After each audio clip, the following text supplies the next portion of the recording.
just want to mention it because I think it would be really funny if that's how you told me that our channel got DMCA striked by like as if I actually by the lo-fi beats and hip hop girl or something. Yeah, she got us. Yeah. She was like, hey, I know you didn't use any of our music, but like he used the that visual. bitch is our property. Yeah, you know, she's ours. She's our slave. She's our fucking our hip hop slave. Doomed to study for the rest of her life. Doomed to study and chill too. And since you brought that up, we must now strike down your entire channel. I know you worked so hard to get those 875, but like they're all gone now. All gone. Start from scratch, pussy. Yeah. Business. Is that the intro? I don't even know. That's it. Yep.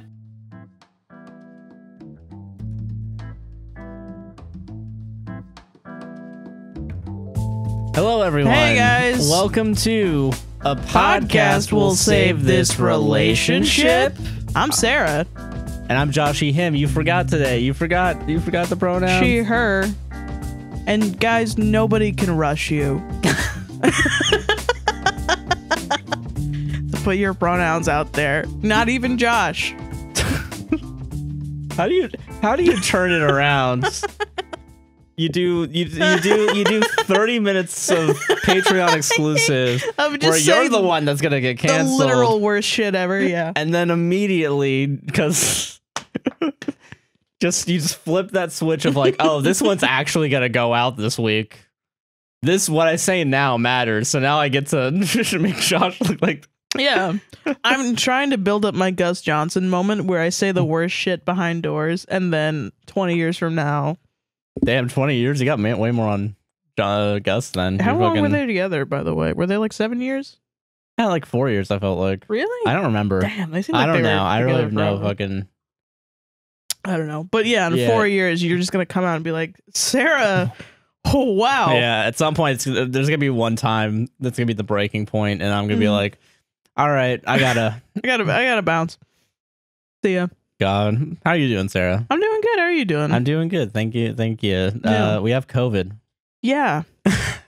We that was originally going to be the intro, COVID. I guess, but like welcome to the COVID cast. Welcome to the COVID cast, everybody. Where I tweeted out, thank you all for the kind words. We are doing a lot better.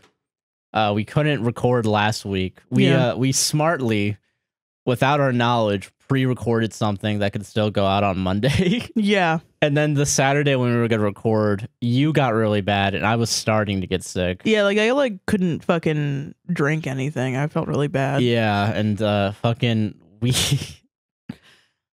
okay, so I think this is a very common story around the world right now. Absolutely, yeah. Because, a million cases in one day in the US. Apparently, that was still like an aggregate, like that was like an average. Oh. Because, or not an average, like apparently only some states in some areas report at the week, and that was the week.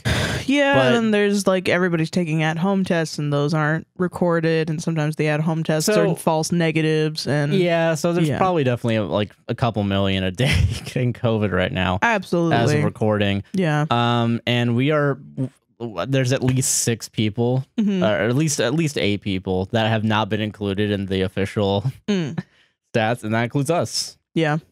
We went to we had a family Christmas, we did. We had a fun time. And it was fun. Yeah, it was really a lot of fun. Yeah. And we went for Christmas, and then we went back for my dad's birthday. Yeah. And everyone seemed fine. Everyone was chill. And then we come back home that night. Next day. The next day, which was New Year's Eve. We had planned to go down for New Year's Eve to like hang out with Josh's mom and sister and everyone. Yeah. And have a nice New Year's Eve together. And then we get a text during the day that one of our family members got COVID. Yeah, my brother-in-law.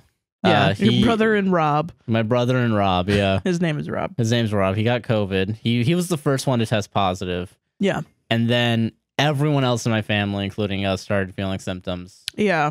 And we took a test that day, and I tested negative, but I definitely got sick like 2 days later. You might not have had it. I might have had it, and then I gave it to you. Yeah, so... Which is hilarious. Wild, because you... I didn't even, like, hang out near Rob, really. Yeah, like, we were all, like... Because we were all in the fucking, like, we were chilling at the dinner table, just talking with each other, and everyone's moving back and forth. Everyone's hugging each other. We all did that on Christmas, Yeah. We had a COVID. We also had a COVID scare earlier that week from my dad from his workplace. Yeah. And somehow he's still testing negative, which is wild. That is pretty crazy. Yeah, so good for him. Yeah, he's got a good immune system, I guess. He's got a fucking killer immune system. Shit. And the crazy thing is, like, we're vaccinated and boosted, which I know doesn't mean that you can't get it. Yeah, no, it just reduces your symptoms, which honestly, like, yeah, it did. Yeah, it fuck done. Compared to what it could have been, I'm so fucking happy. Me too. That we're boosted because, like, it was like annoying. Nothing. It was just annoying. Yeah, it was annoying, but like, I can't. Yeah, it would have been like debilitating. I feel like it would have been ass if I didn't. Yeah, have this fucking booster. Like I don't know. It's interesting to me. I guess this is. I guess everyone make sure you're vaccinated and get a booster. It's wild to me because I know we got our booster late. Yeah. Relatively to when like it was like released to everybody. Yeah. And I'm really upset that like the messaging on boosters is really fucking stupid. Yeah, because now everybody's getting their booster right now. Way too late. Way too late. Yeah. Like I know too many people that went to go get their booster and then got COVID. Famous people that like we like like even like people that are pro vaccine, like Hassan got a booster only like 2 weeks ago. Yeah, like while we were in quarantine. Yeah, so like I don't know. Like it's wild to me that like because like it honestly it should mean fully vaccinated once every booster comes out. You know, so like it's really stupid. Yeah, really fucking dumb. I'm really happy that Omicron isn't that bad. Yeah, with the booster, I feel like if we had Delta, because didn't your friend have Delta? My boss had Delta. I'm pretty sure. She got it like, and she lost her sense of taste and smell, and she was out for 2 weeks. So she like had it for the full 2 weeks. Yeah, and like most of people in her family, her daughter got it, and her daughter's like a newborn. So it was like a big old wild thing. But yeah, like the last time I saw her, which has been a couple months because things have been crazy at work, but she was like doing really bad. She was like, Jesus. Still, she came back to work, but she still sounded sick and terrible and all that stuff. And it was like 3-4 weeks after she got it. And so I was like terrified of getting it. And then I was like, I was so proud of us for not getting it. And then we get Omicron, baby. Which, I mean, I'm not surprised. Like, everyone, like, I mean, I think we all had the same collective thought in, like, June and July of, like, okay, COVID cases are going up. It's going to go back down. Everyone's getting their booster. Yeah. And as long as we get our booster, we're going to be safe. Or at least we're going to be okay. And no one's going to, there's nothing's going to happen. And then, in hindsight, I'm like, wow, that was a dumb thought to have. Well, I mean, what did actually happen? We got COVID. Yeah. We knew we would still be able to get COVID after we got our booster. Like, well, let's not kid ourselves. I mean, yeah, I guess, I mean, the whole wrench is Omicron, I feel like, because of how spreadable that one is. I guess we just didn't expect it. We didn't expect there to be a variant that literally spreads so much faster. Yeah. And we didn't expect we didn't expect it to hit us because everyone in our family wears masks and is vaccinated and works from home too. Works from home. Everyone in our family works from home. Yeah. Except for the parent or except for my dad. Yeah. And even then they test regularly and make sure. Yeah. Yeah. So like, I don't know. It's really, I still don't know who is the reason why we got COVID or like what. Yeah. We don't know really. Yeah. And honestly, like I'm not going to blame anyone because I don't think anyone, it's the holidays. Yeah. And like, it's a really sad, like, compromise of like, oh yeah, we haven't seen each other in years.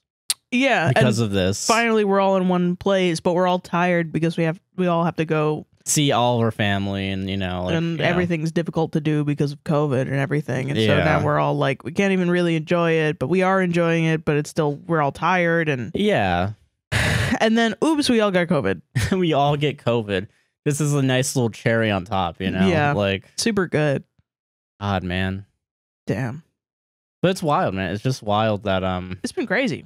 Yeah, I'm feeling a lot better now, thankfully. Yeah, same.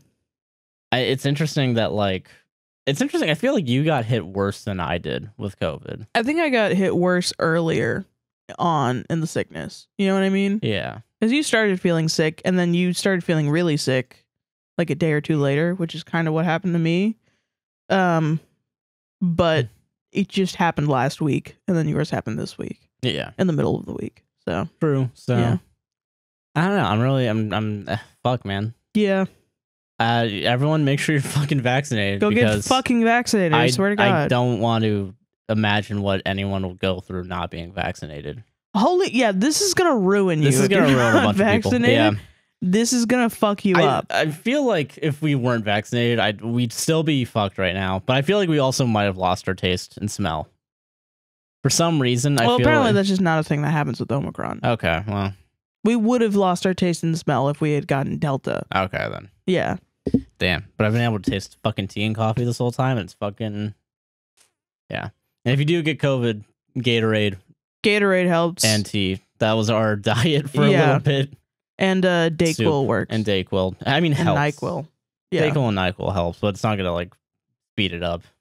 Yeah, it's not going to... No. Yeah. That's the thing. That was the thing that scared me the most about it, was how fucking long it went on. It felt like a while. I don't know if it's just because... time. I don't know if it's just because I haven't been sick in a while. Yeah. Because I've definitely been... Like, one of the most recent memories of me being, like, really sick was back when I was at fucking Valencia and I was driving home and it just came upon me. And I was, like, out for, like, 3 days. Or, like, I feel like I was out for, like, 2 days. But, like this was definitely worse than that. This is, like, almost a week where I still feel...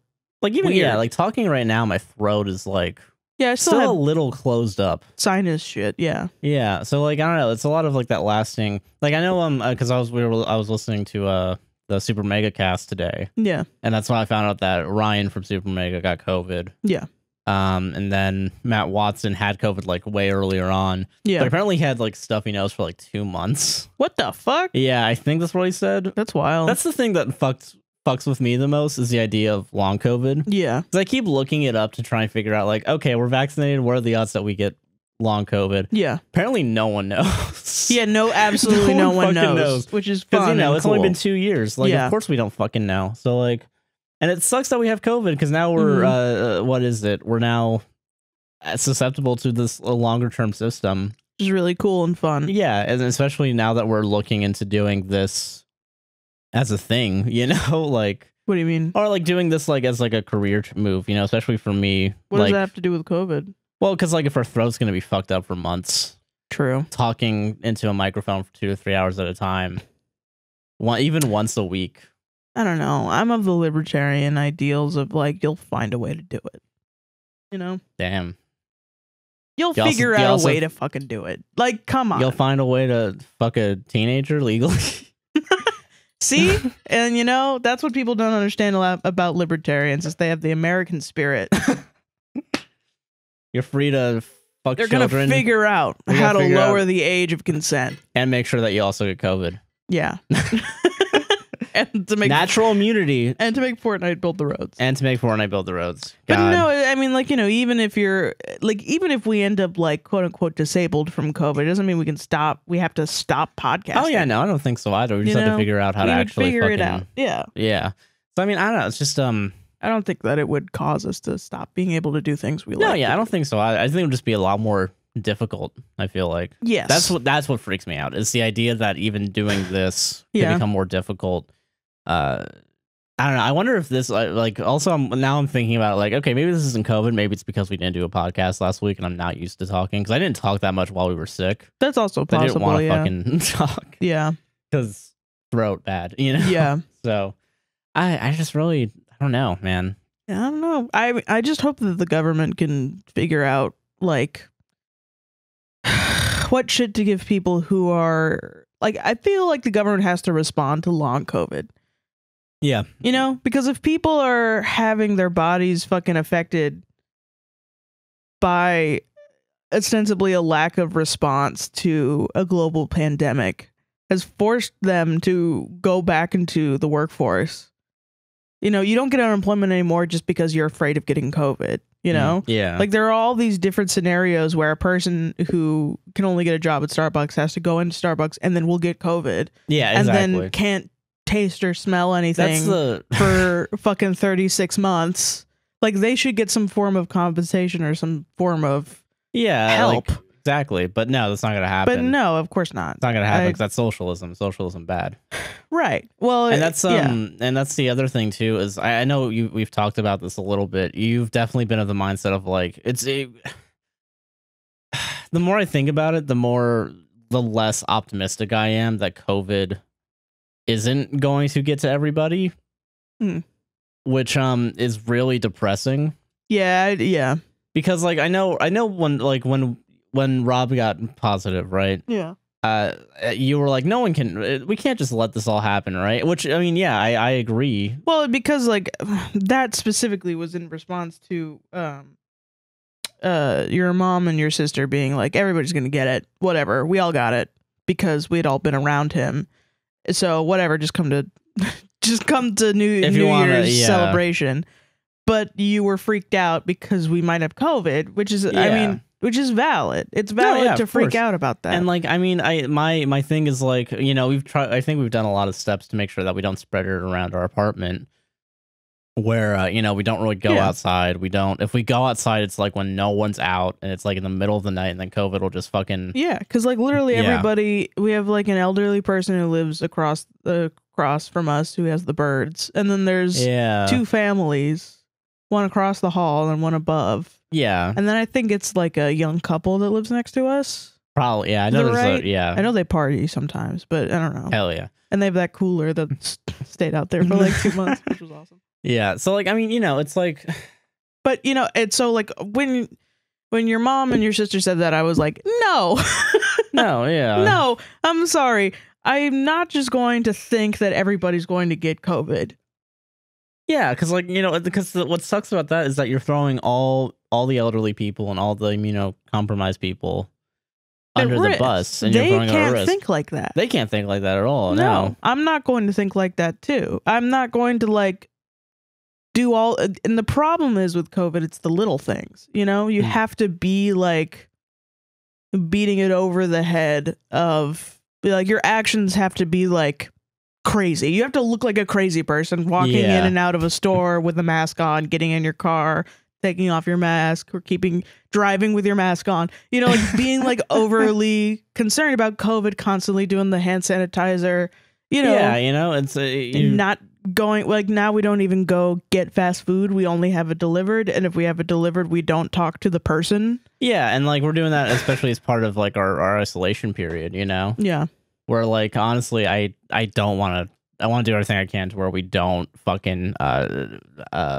spread this, so like it's I guess my thinking is like, it isn't that everyone's going to get COVID, because that shouldn't happen. I'm still gonna fight to make sure that doesn't happen. But now it's more of a realistic, like, if you go out more than like once a week, you're probably gonna get COVID. It's like, it's not even like once a week, like at all. Pretty much right now, because like especially fucking here in Florida, like Central Florida, and apparently in Miami too, everywhere. Like if you go outside, there's probably gonna be someone.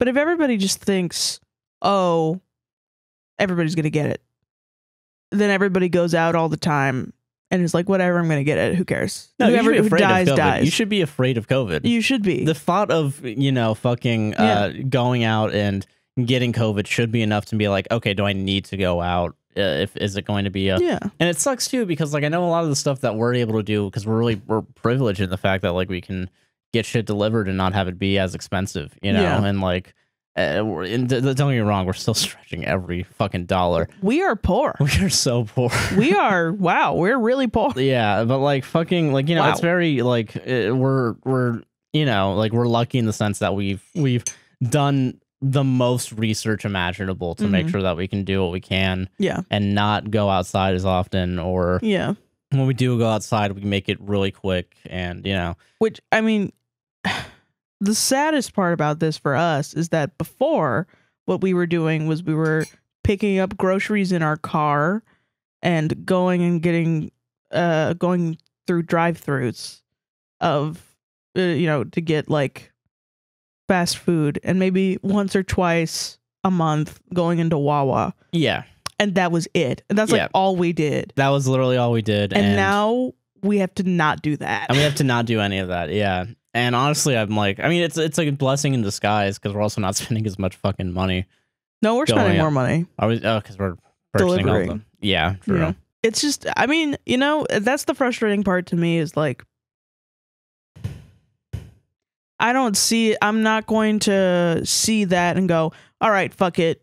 I'm just going to go out. No, yeah, no. I'm going to see that and I'm going to say, no, fuck you guys for making me do this. This is y'all's problem for just deciding you're going to go out. Yeah, exactly. No, I'm not doing that. And I'm, you know, if this is what I have to do for like the next fucking, you know, if I'm going to end up being the grandma that wears the mask and everybody's like, Grandma, COVID's not a thing anymore. Thank God.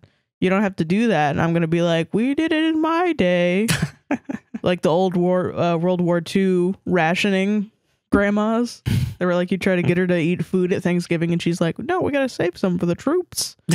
And I'm going to be in the room like, nah, I'm not going to fucking wear a mask again. That shit's dumb. We solved that issue. I don't give a fuck. You know, you know who the real heroes are? Who are the real heroes? People who wear glasses and wear masks.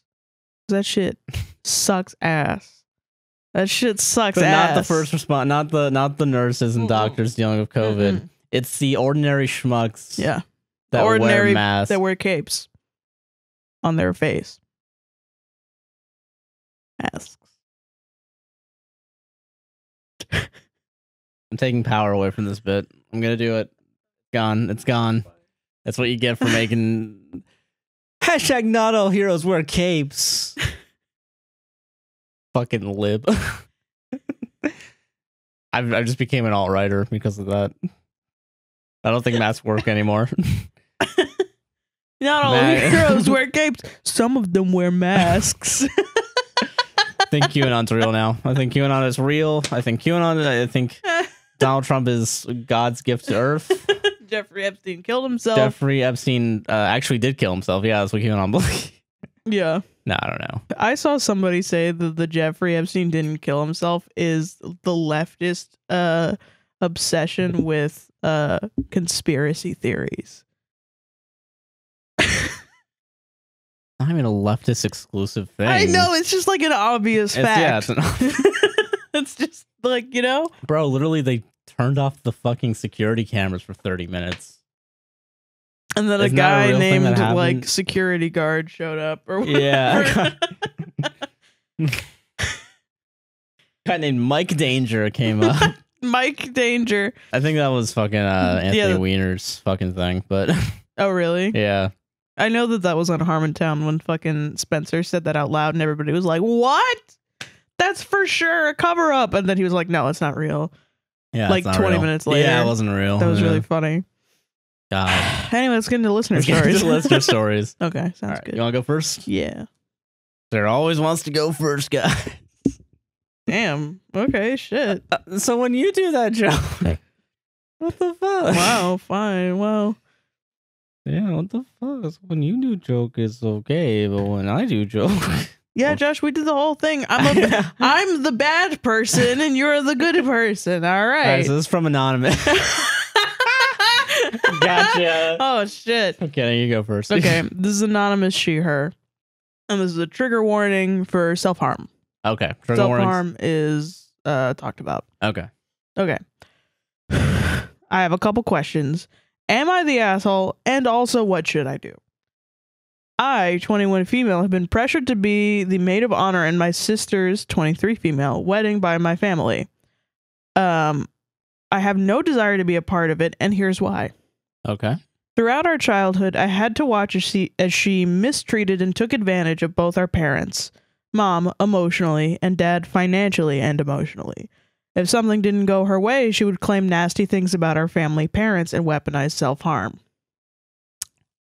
Ooh, okay. Yeah, she has always hated our father, even though he has done nothing to her. The only reason she does stuff with him is because she knows he will give her money. I have talked to him about it before, and he says that is his job as dad. She caused our mom to develop a deep depression. I have no respect for her, and honestly never will. Oh, I mean, I get it. Yeah. Yeah.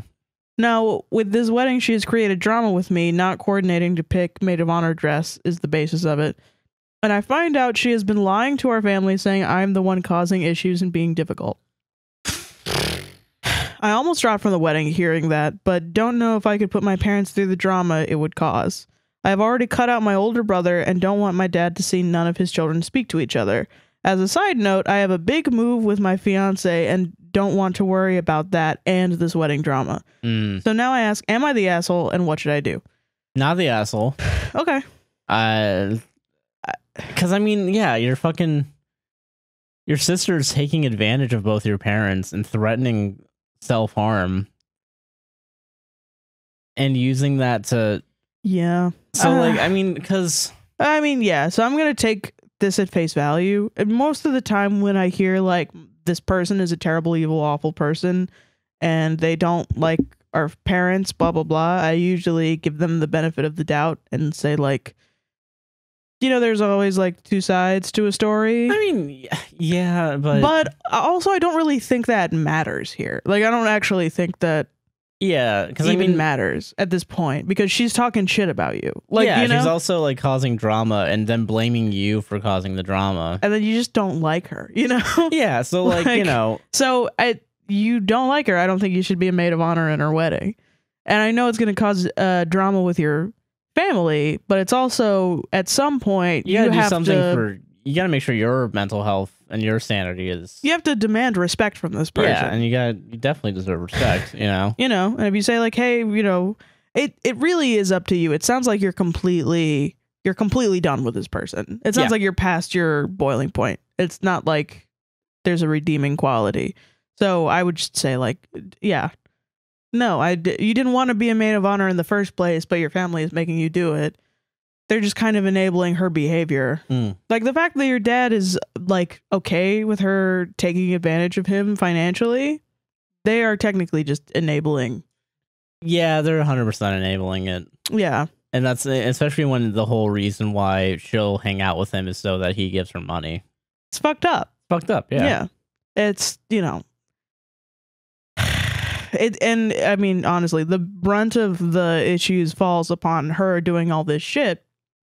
So, I mean, but that's also like not your issue. You know what I mean? She obviously needs help. Like she needs to go to therapy or something. She needs to stop, like... Even though that's not always a cure-all, but you can't say to every single one of these, go to therapy. Go to therapy, yeah. No, I mean...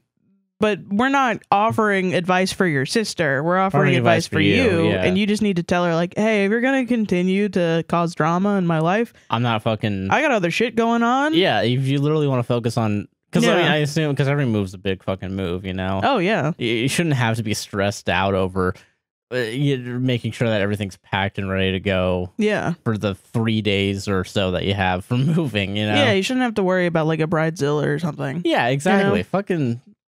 If you think it's gonna cause less drama, don't fucking... Yeah. If you think in the long run it's gonna be better to not go, then don't go. If you think even a little bit, as stupid as it sounds, talking to her and being like, hey, I can't deal with all this drama. If you can make it like super easy for me to be at your wedding, then that'll be fine.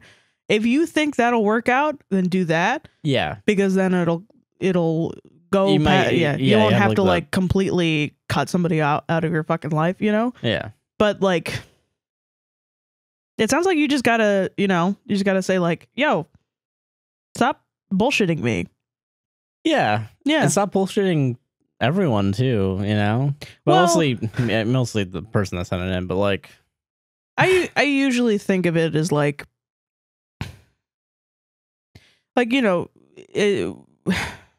you can be a judgmental person if you only ever judge somebody by how they act with other people, because most of the time you don't really know what is actually going on behind the scenes with other people. But definitely judge them by how they act with you. Okay. All right. Well. Because people don't just like... People that aren't like absolute narcissists or sociopaths. And I mean like actually therapists, I'm not just throwing around sociopath. I mean, actually, the Webster Dictionary defined word sociopath. If they are that, then they can compartmentalize and make themselves like completely different with different people. But if they're just an asshole, they're gonna be an asshole to everybody. Yeah. Okay. So then for sure when they're being an asshole to you that they're a fucking asshole and you write them off, or you at least say like, hey, don't be an asshole with me. So that's usually what I think, because then it's like, okay, so they're doing all this other shit with somebody else, whatever. But you can still see that and be like, I don't like them. That's fine. You can totally do that. That's not petty. That's not something that you are not allowed to do. Like, you're now a bad person for judging that person. No, that's somebody that is just doesn't care how they come across and is now dealing with the consequences of their actions by being a rude person. They're just karma. You know? Okay, yeah. Because I've had a couple friends like that where they'll be like, they'll be really nice to me and they'll be like, oh yeah, let's go out drinking. Let's blah, blah, blah. Let's do all this stuff. And then they'll say like, oh yeah, me and my ex-husband, I fucking killed his snake. His pet snake. I just fucking killed it. Killed him, yeah. He just left. I don't like snakes and I killed it. And yeah, I'm not friends with that person anymore because they're fucking crazy. And I don't feel like an asshole for judging them. I feel like I stood up for myself by very quietly closing the friendship door. And being like, all right. Okay, that's fair then. That's fair. I feel like I protected myself, and that's what you have to do in this situation, is protect yourself and your people. Yeah. Yeah.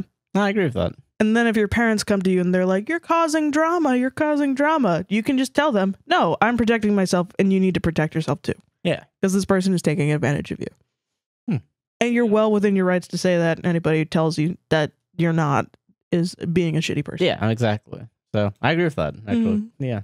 You ever have that so fucking have that happen to you so fucking hard that you have to come up with a fucking system on how to deal with assholes? Because I have. So I'm sorry, and I'm sorry that you have to deal with this situation. She sounds like an asshole. Yeah, she does sound like an asshole. Yeah, and I don't think you're the asshole in this situation. I don't think so too. Some people suck, man. Some people suck. Yeah, and I'm sorry that your sister fucking sucks. And she's older than you too. She should know better. Yeah. I think because she thinks she's older, she can just fucking punch down the little guy. Of her parents. That's the little guy. The little guy is the parents. Yeah, I agree. God. Yeah. Damn. I'm sorry. I'm sorry. That's what we're going to end every single one of these on. I'm sorry.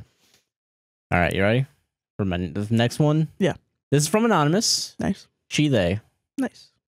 To jump straight into it, about a month ago, I, 18 female, started developing feelings for a guy, 17 male, and he developed feelings for me too. 3 weeks ago, he confessed to me and I confessed as well. But when asked to date, I prefaced that I wasn't sure if I wanted to be in a relationship since I had just somewhat recently gotten out of one. Okay. The next day, he asked me again, so feeling pressured but also wanting to give it a shot since I liked him, I said something along the lines of, I think I'm ready, yeah. And we started dating. Okay. Over the past few weeks, I've noticed red flags such as him giving the silent treatment where he gives short, cold responses. This would happen if I didn't give him enough attention. He told me that's why he was silent. Or, for example, if I didn't stomp on Daisy in Super Mario Party. He also appears to have anger issues as he gets quite angry at video games, as seen in the last example. Oh, weird. The behavior made me feel unsafe, scared, and gave me a panic attack. The other red flag being that he asked if I was okay with kissing. I said no, he acknowledged it, and we left it at that. Later on, he asked again if he could kiss me before he left, and he made it so he seemed confused when I said no again. I also want to mention he said he loved me immediately after dating. Yeah. After all this, I lost feelings and I didn't want him to lead me on. I'm not sure if he intentionally crossed my boundaries and tried to pressure me or not. Yes, he is. Yeah, he is. And after we broke up, he's become quite aggressive. Yeah. I'm not sure how to think about it at all. Am I the asshole? No. Not the asshole. And you know what? If you actually like stayed with this fucking mediocre ass guy, a month or two later, he probably is one of those guys that says, I love you first date, and then just ghosts you after 30 days. And just fucking bounces. Yeah. After like... This guy's an ass. He's just a classic asshole. Fucking teenage asshole. Yeah, he's a piece of shit. Fucking fuckboy. Like... Getting mad at Mario Party? We all get mad at Mario Party. Oh, yeah. But we just yell at Mario Party. Yeah, we yell at Mario Party. We don't take yell it out at our partners. Yeah. Josh and I played Mario Party like literally 2 days ago. And now, and we got beaten by a computer. Yeah, we did. We did. It's the computer's fault, not mine. It is. But no, like, yeah, that's obviously he has anger issues, and he also doesn't He doesn't respect your boundaries. He doesn't respect your boundaries. He doesn't. It's just obvious that he doesn't give a shit about your feelings. About Yet- you. Yeah, he just wants to date just so he can kiss, you know? Like he, you know? Yeah, he just wants to. He's a kiss and bounce, you know what I'm saying? And I mean, I'm sorry to sound like a little old Italian grandma, but like, oh my god, the Italian sorry, grandma. The man who fucking tries to kiss gabagool and asks you to kiss more than once after you say no is gonna be the man that asks to have sex every goddamn day when you say no, I'm not ready, and then he's gonna pressure you. Yeah, he's gonna keep pressuring you. If he pressures you with a kiss, it's gonna it's literally slippery slope. You don't want to be into that. No. Yeah. I've fucking just dated bounce this guy and for cut him sure. out because like he's gonna be like, oh, why'd you leave? Why'd you fucking And he's just never gonna acknowledge that he was an asshole. You know. Yeah, absolutely. Versus the Chad, everyone else acknowledging that they're an asshole. You know, like, come on, like, fuck. That really is the truth. There are some people in this world that will ponder over it. Am I the asshole? Am I the asshole? And then there are the actual assholes. You know what I mean? Yeah. The people that never wonder, just go through their life thinking, man, she should have given me a kiss. She should have given me a fucking kiss, bro. Even though she didn't want to. That's her problem somehow. She was wearing a kissable dress. What could I say? Hey, gabagool. The dress literally said kiss me even if I say no. Yeah. No, that's that's what it's fucking like. God, what a dick. He's a dick. He's a fucking dick. And yeah, get out of there because he's just going to keep being aggressive. And he's just going to keep crossing your boundaries. Fucking bounce. And it's literally, I mean, it's a good lesson to learn for, boundaries are the first step to, protect yourself. Exactly. And if they cross your boundaries, you're right. That's a red flag. And that's something you need to figure out. Like, oh shit, are they going to do this? Yeah. Is this a sign of a pattern? Which probably it is because it's a pretty fucked up thing to do. It is. It is really fucked up. Not the asshole though. Yeah, no, not the asshole. I just thought of a way to tell somebody to establish boundaries with somebody. How do you establish boundaries with someone, Sarah? You make brownies. And you lay and some you with say like, I'm not ready to be in a relationship, and it's called boundaries. Here are my boundaries. Okay. I'm gonna turn on the TV to turn it off again. Next one. Hold on, let me turn on the TV. So the next one is very long, and it's written by maybe the most based person who's ever lived. Okay, all right. This is based in Red Pill. This person is awesome. All right, let's go. Let's fucking go. Okay. So I'm gonna call him Will. Their pronouns are he, they. Okay.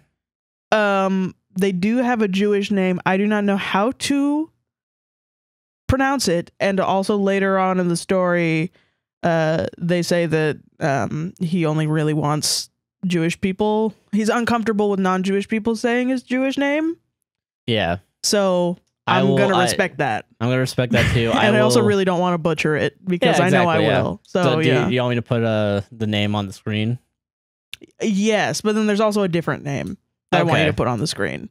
So I sent in two different names, but Okay, let me know. Okay. And this is also a good way to get all the people that are on Spotify to go to our YouTube channel and subscribe, because then you can actually read the name. Yeah.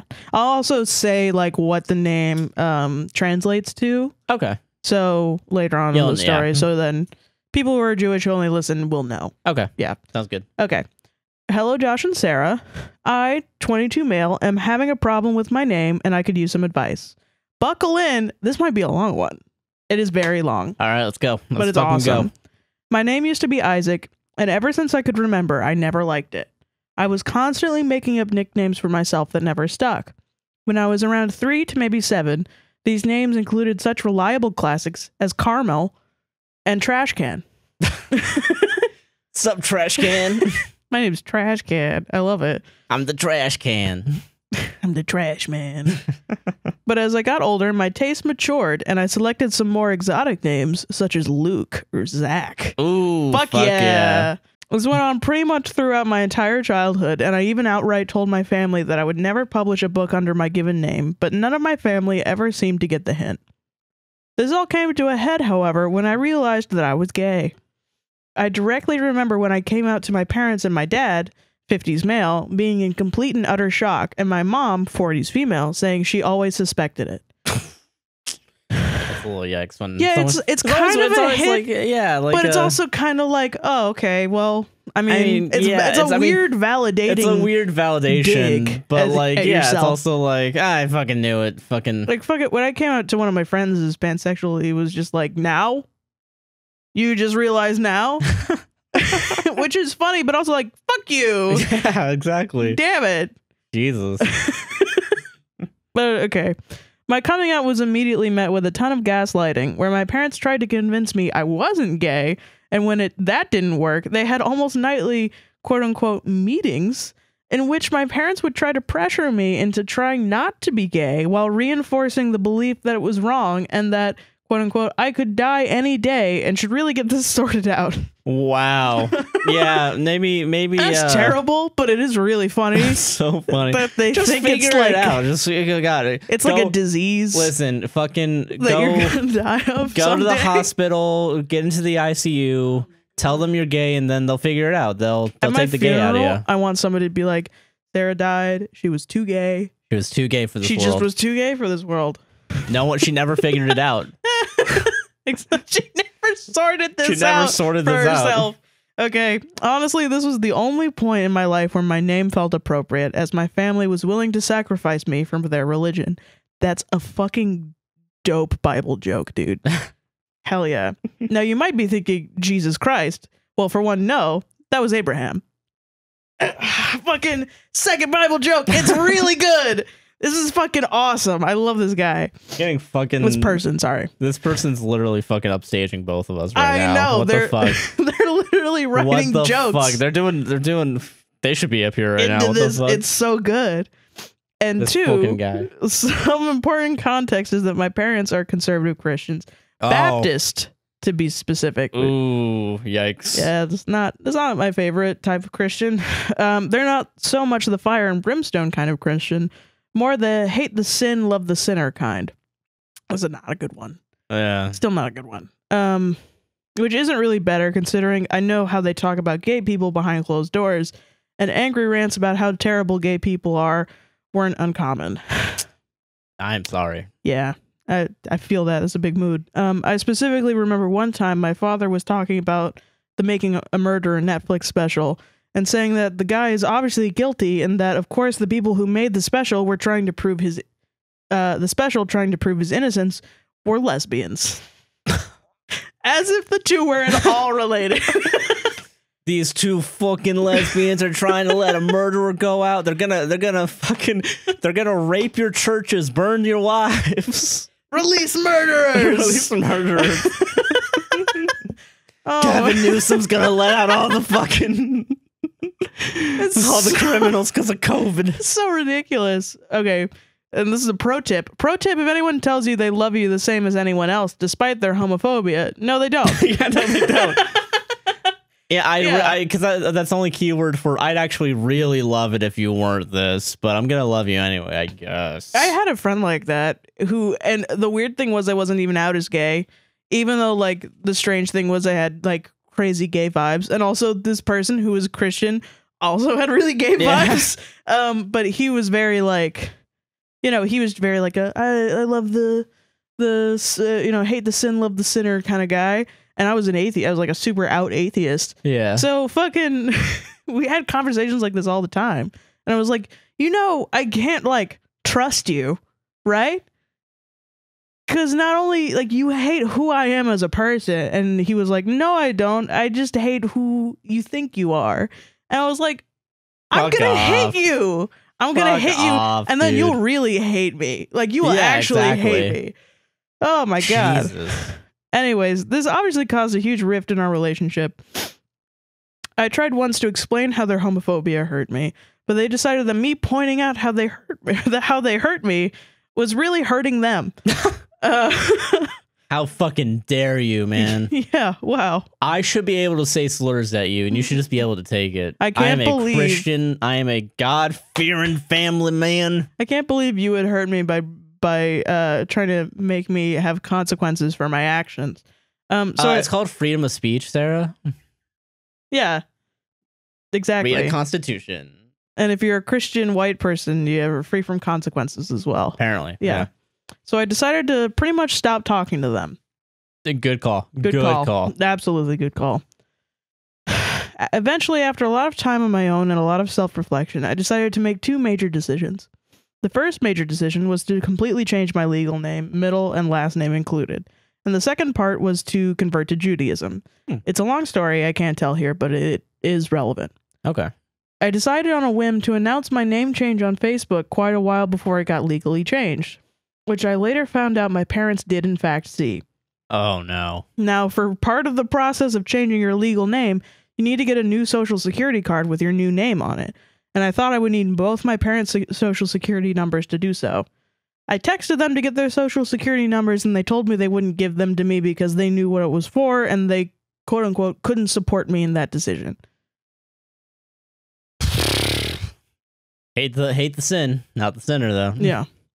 I shortly afterwards discovered that I didn't need their social security numbers and fully changed my legal name. Fuck yeah. Pog. My parents seem to be under the impression that I'm just completely casting out my name to hurt them. Because everything's about them. That was legit what I was going to say. Yeah, everything's about them. Everything's got to be about them. Yeah. God damn. Their world, we're just living in it.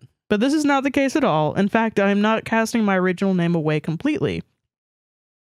You see, in Judaism, you have your legal name and your Jewish name. When you convert to Judaism, you get to choose anywhere between 1 to 3 names, and I've chosen the names, and then this is where they come up, which is the Hebrew form of the names Joseph, Isaac, Israel, and roughly translates to, and this is the best. Okay. This is like the best name ever, dude. And he shall add laughter and fight God. Fuck yeah, dude. Dude, that fucking slaps, cool as dog. hell. That's fucking dope. That is fucking based, actually. Hell I've yeah. never been jealous of a name. That's a fucking cool name. Yeah. If that's what your name means, yeah. Fuck yeah. Dude, fuck yeah. Okay, however, I haven't told my parents this because 1, I shouldn't have to justify a decision like this. 2, they have already made it clear that they are committed to misunderstanding me. Very true. Yes. 3, they would just use this as an excuse to call me Isaac when that's technically not even my Hebrew name.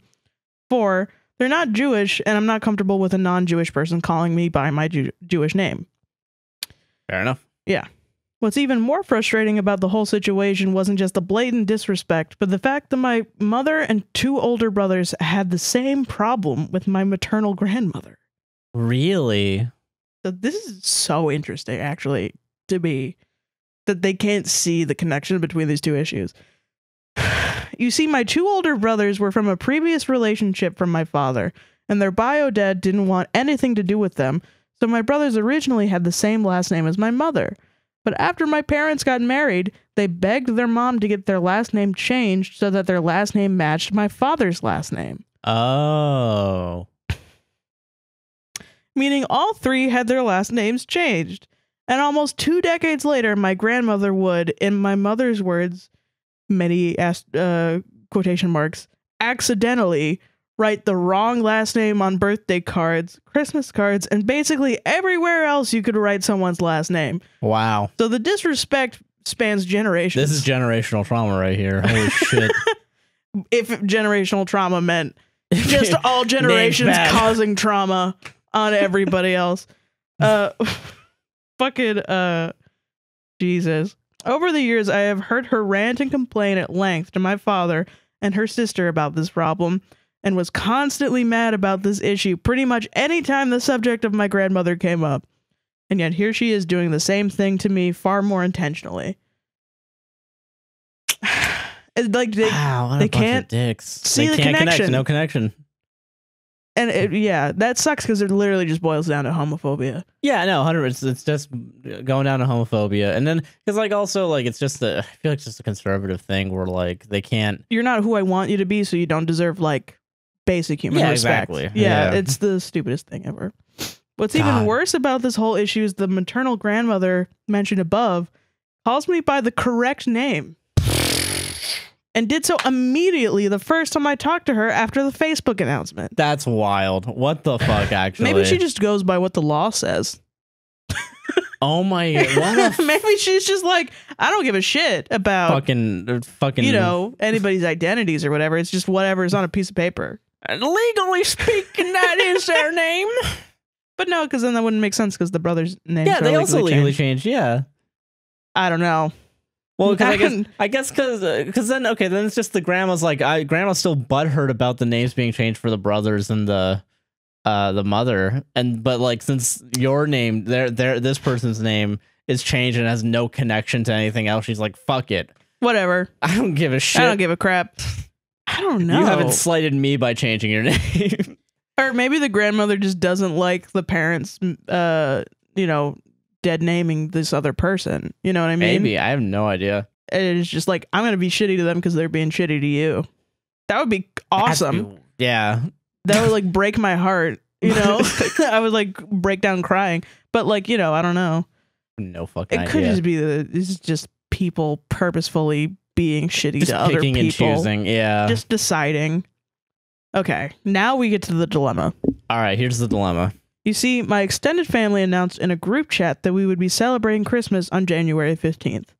And I really want to go see my extended family, but I know my immediate family will also be there, and I'm not really sure how I should handle that.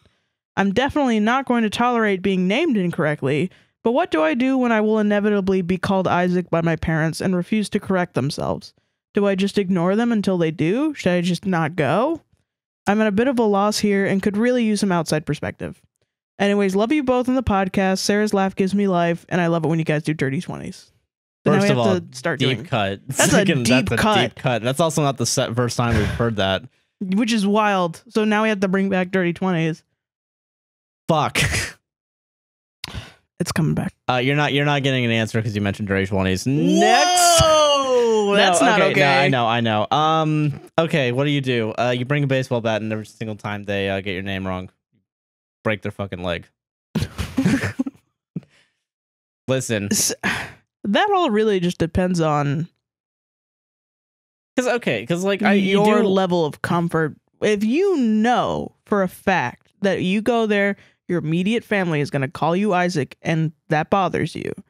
It depends on how hard it bothers you. If it is literally traumatizing to you, I would say don't go.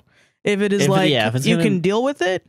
If you can deal with it, and if the pro of seeing your extended family outweighs the con of, and also I assume your extended family actually doesn't call you Isaac. I'm assuming because if they're going to call you by the correct name, if they're going to call you by your correct name, then at least they get it. Like that's always like you'll at least have like a sanctuary. You'll have a sanctuary somewhere. Yeah, but it is going to suck because your parents will not respect you. They just won't. Right. But then also I want to bring up the point that if your immediate family is going to be there, why don't your extended family have your back? Yeah, they should have your back. To tell them to go kick rocks or something. Yeah. If they're going to disrespect you. Exactly. Like, and that's the bigger thing that I wish you had more people in your corner. Yeah, because then the more people you have in your corner, the more likely they're going to stand up for you, and like they should, no matter how many people you have in your corner, they should be standing up for you.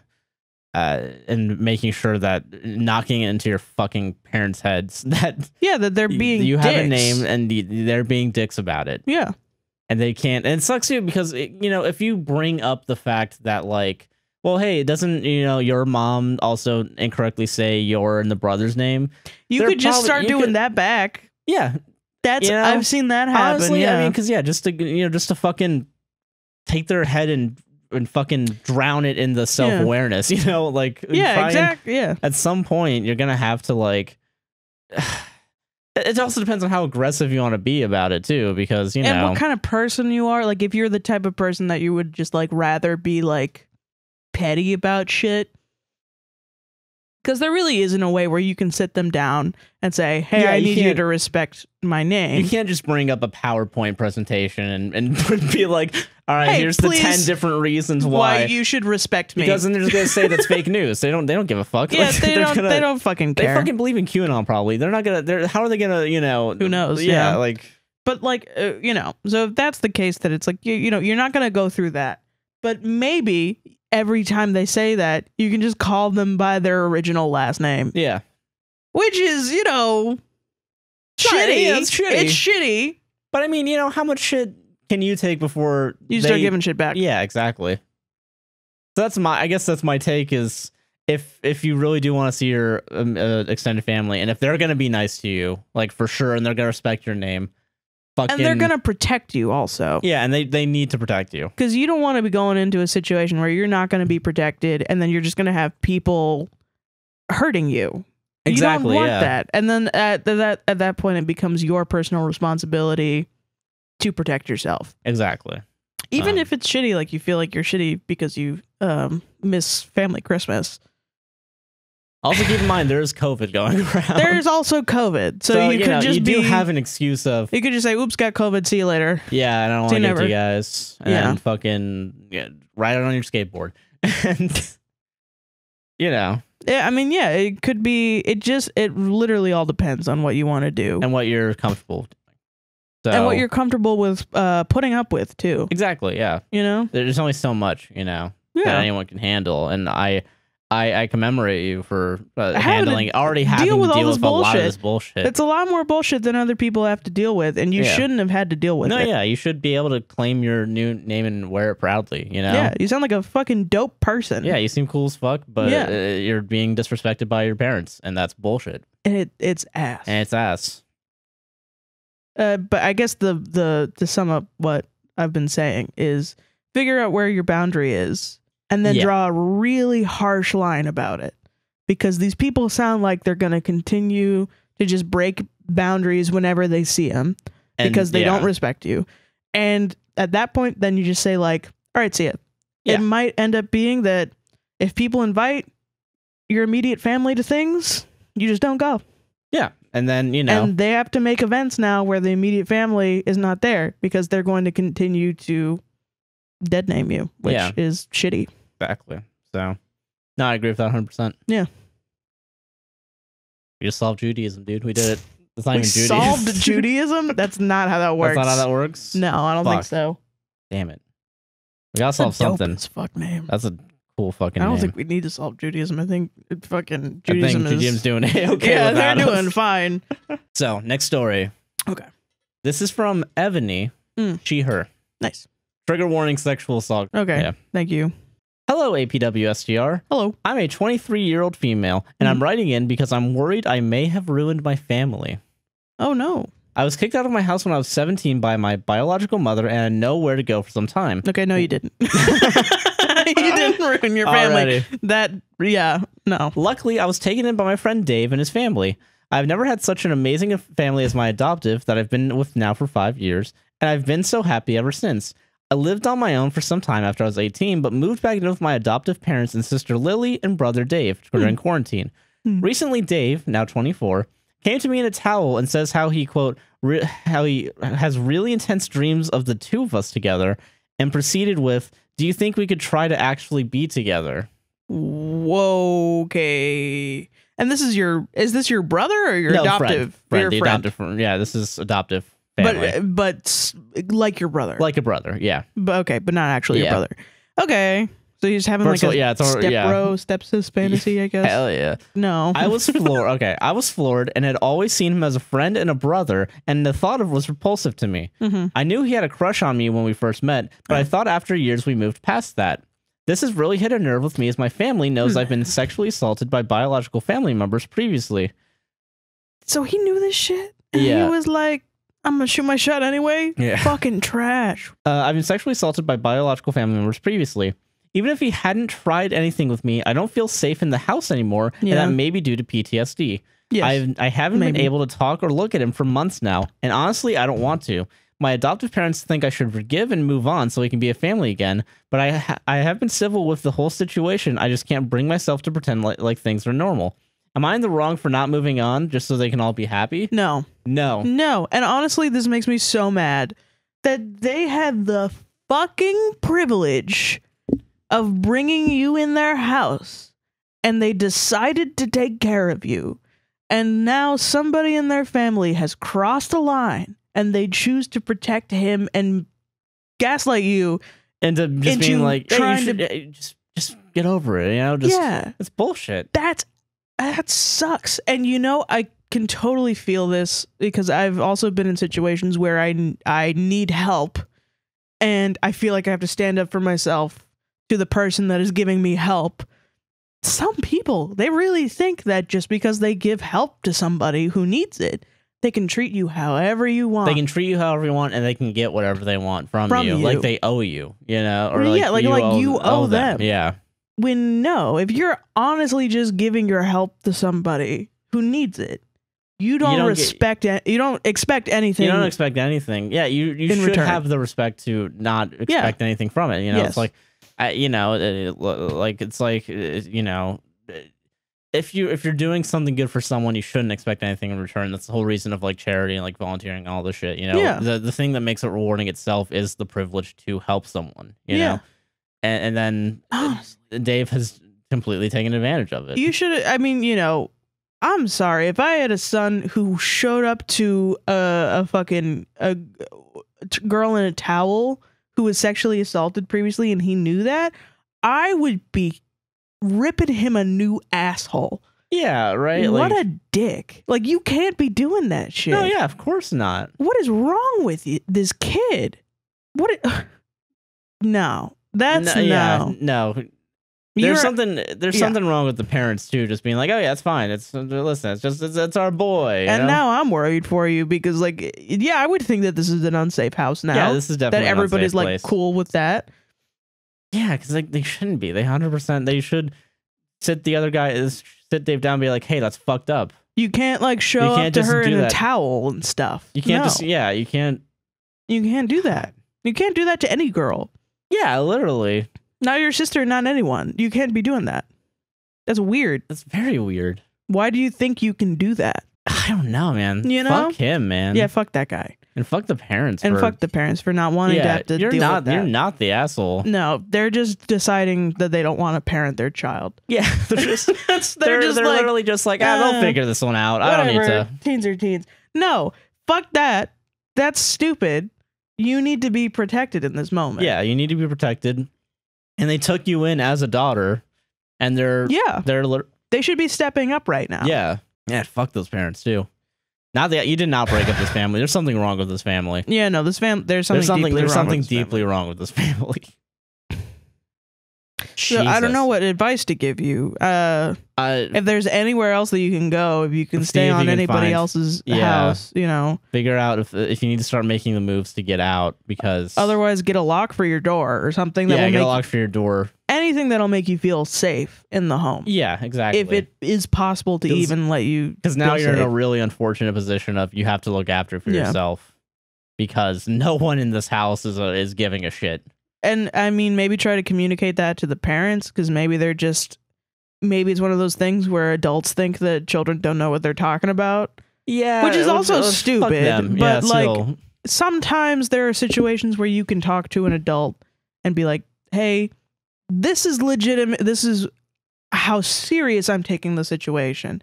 If you come at it, adults, when they have a problem with other adults, come at a situation by saying, this is how seriously this problem has affected me. This is what I'm going to do in this situation if it continues.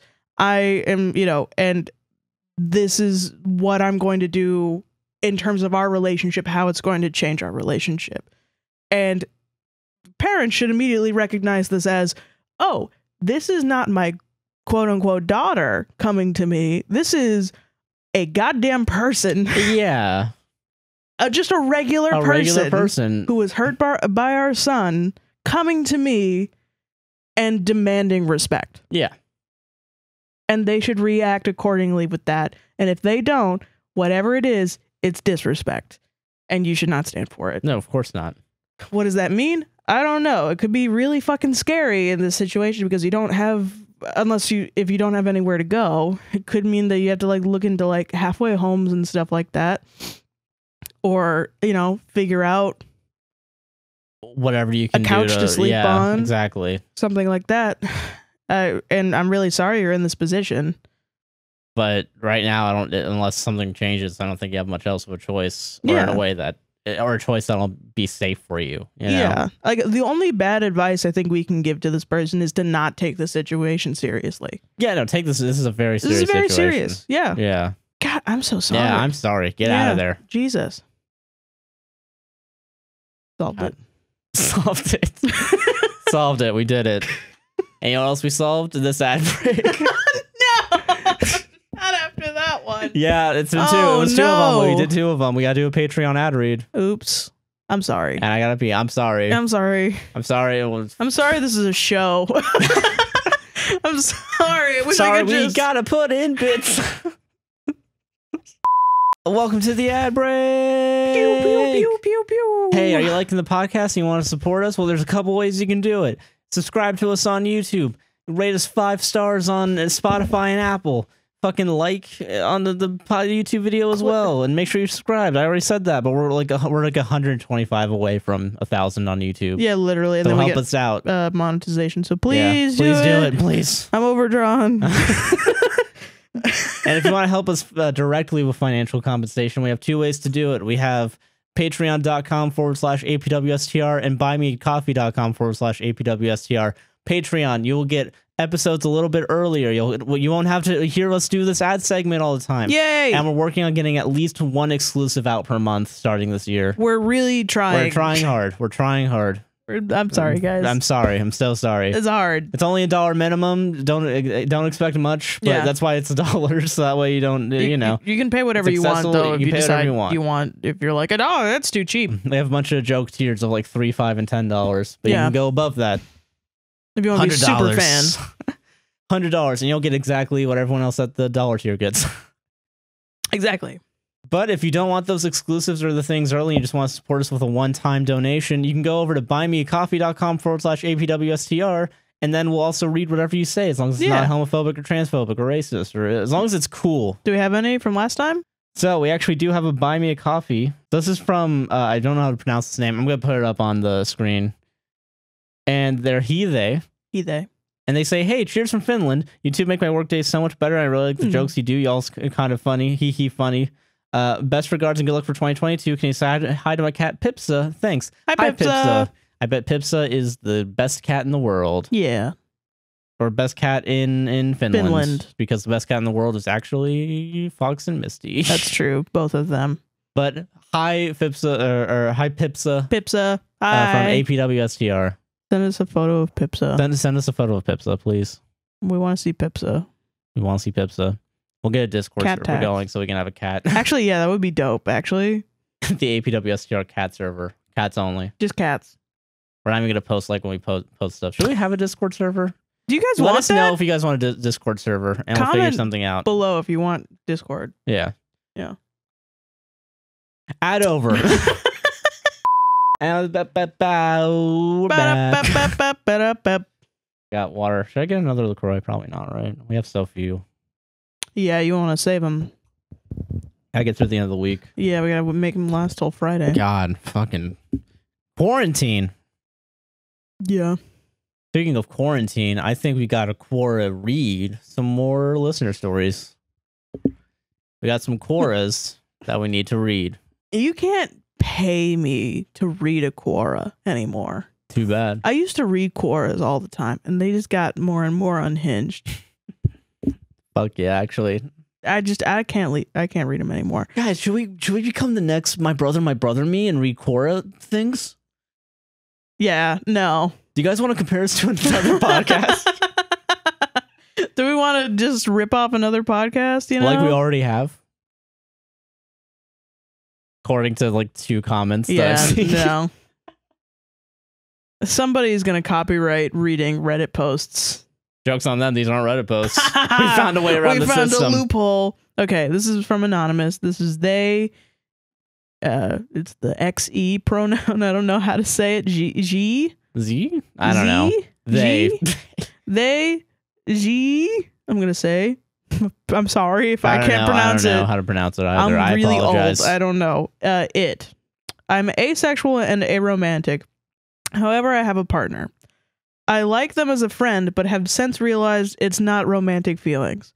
Upon realizing this, I tried to break it off. It didn't work. Uh-oh. Instead, I'm here 2 years in a relationship I don't want to be in, but she cares almost too much about me. I feel awful that I don't feel the same romantic feelings back, but at the same time, they won't let me leave. I have friends who've told me to break it off, but I just can't. I tried before and even tried to get her to break up with me, but nothing works. Now I just feel like a shitty piece of trash. I think I'll just keep trying to wait it out, but I don't know if I can keep doing that.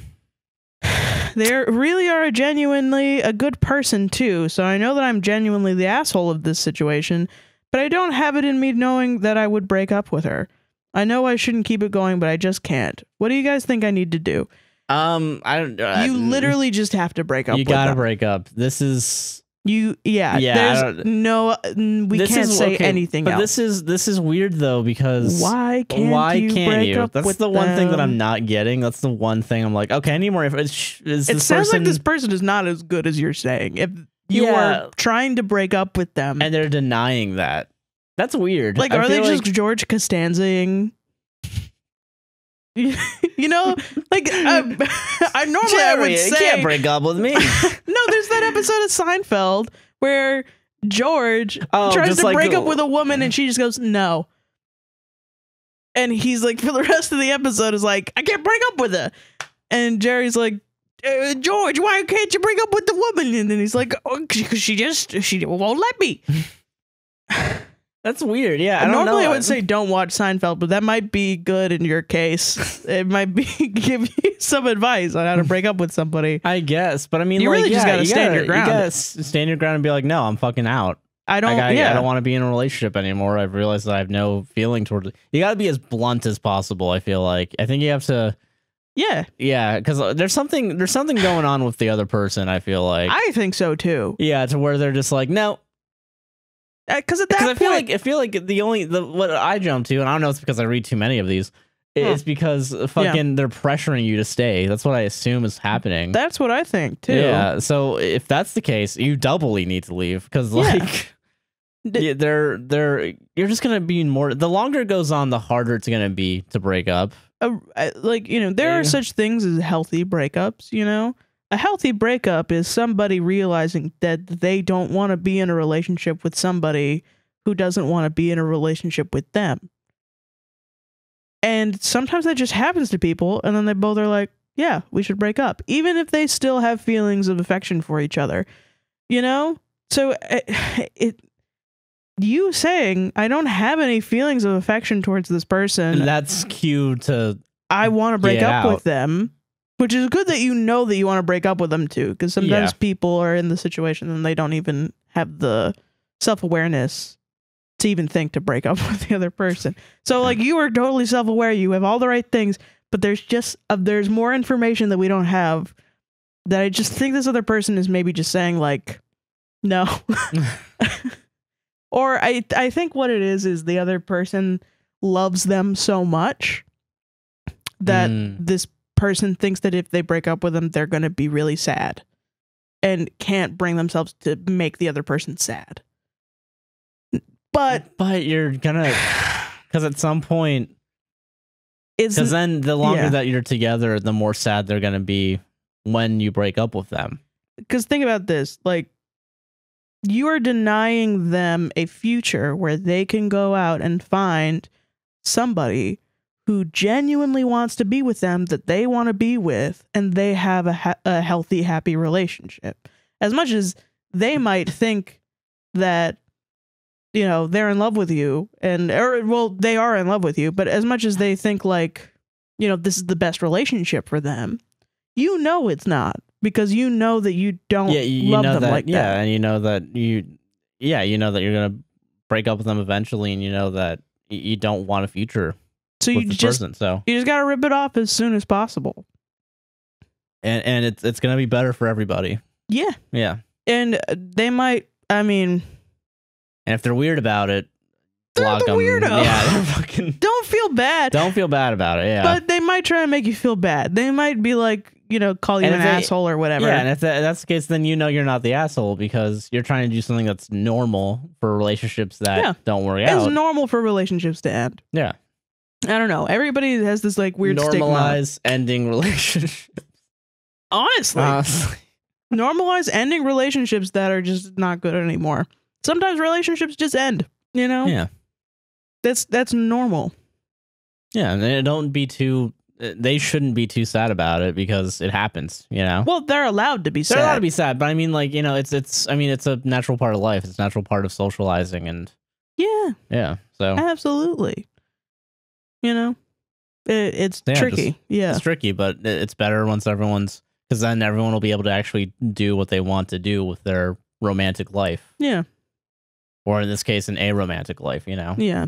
So I also do want to make a point that, like, codependency, which I'm not going to call this person codependent, but I'm just using codependency as an example. Codependency at some point becomes abuse. Yeah.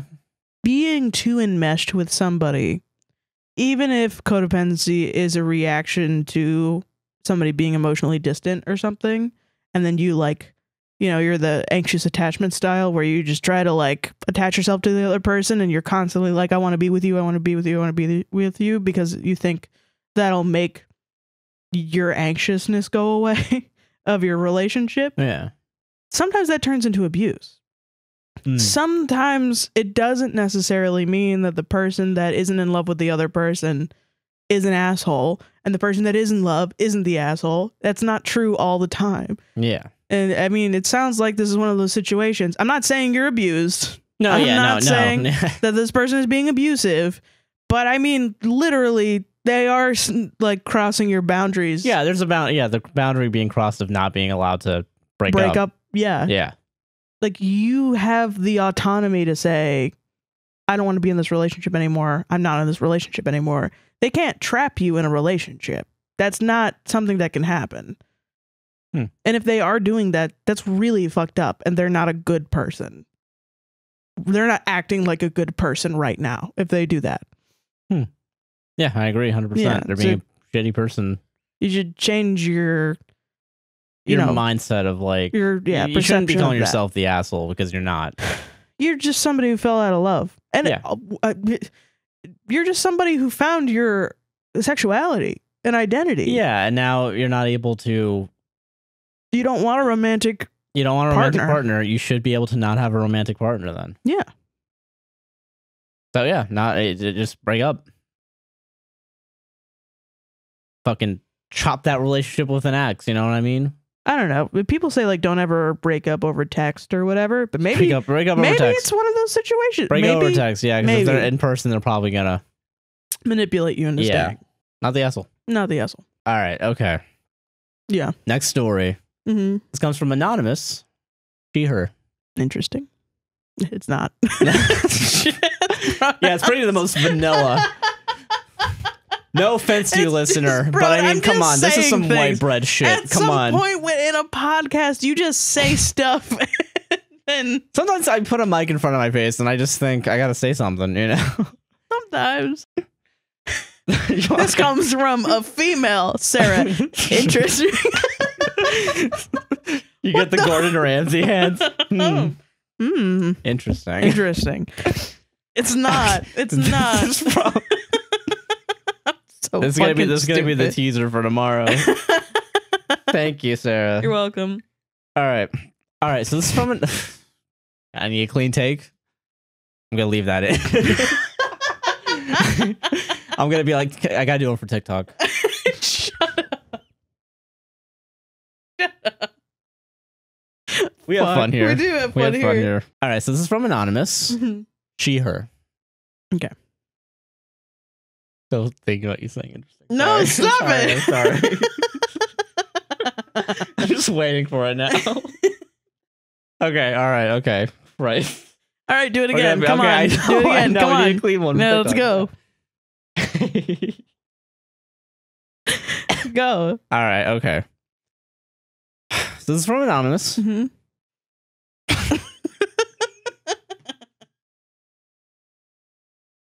It's not funny. It's like not funny at all. I'm just okay. This is from Anonymous. This is from fuck.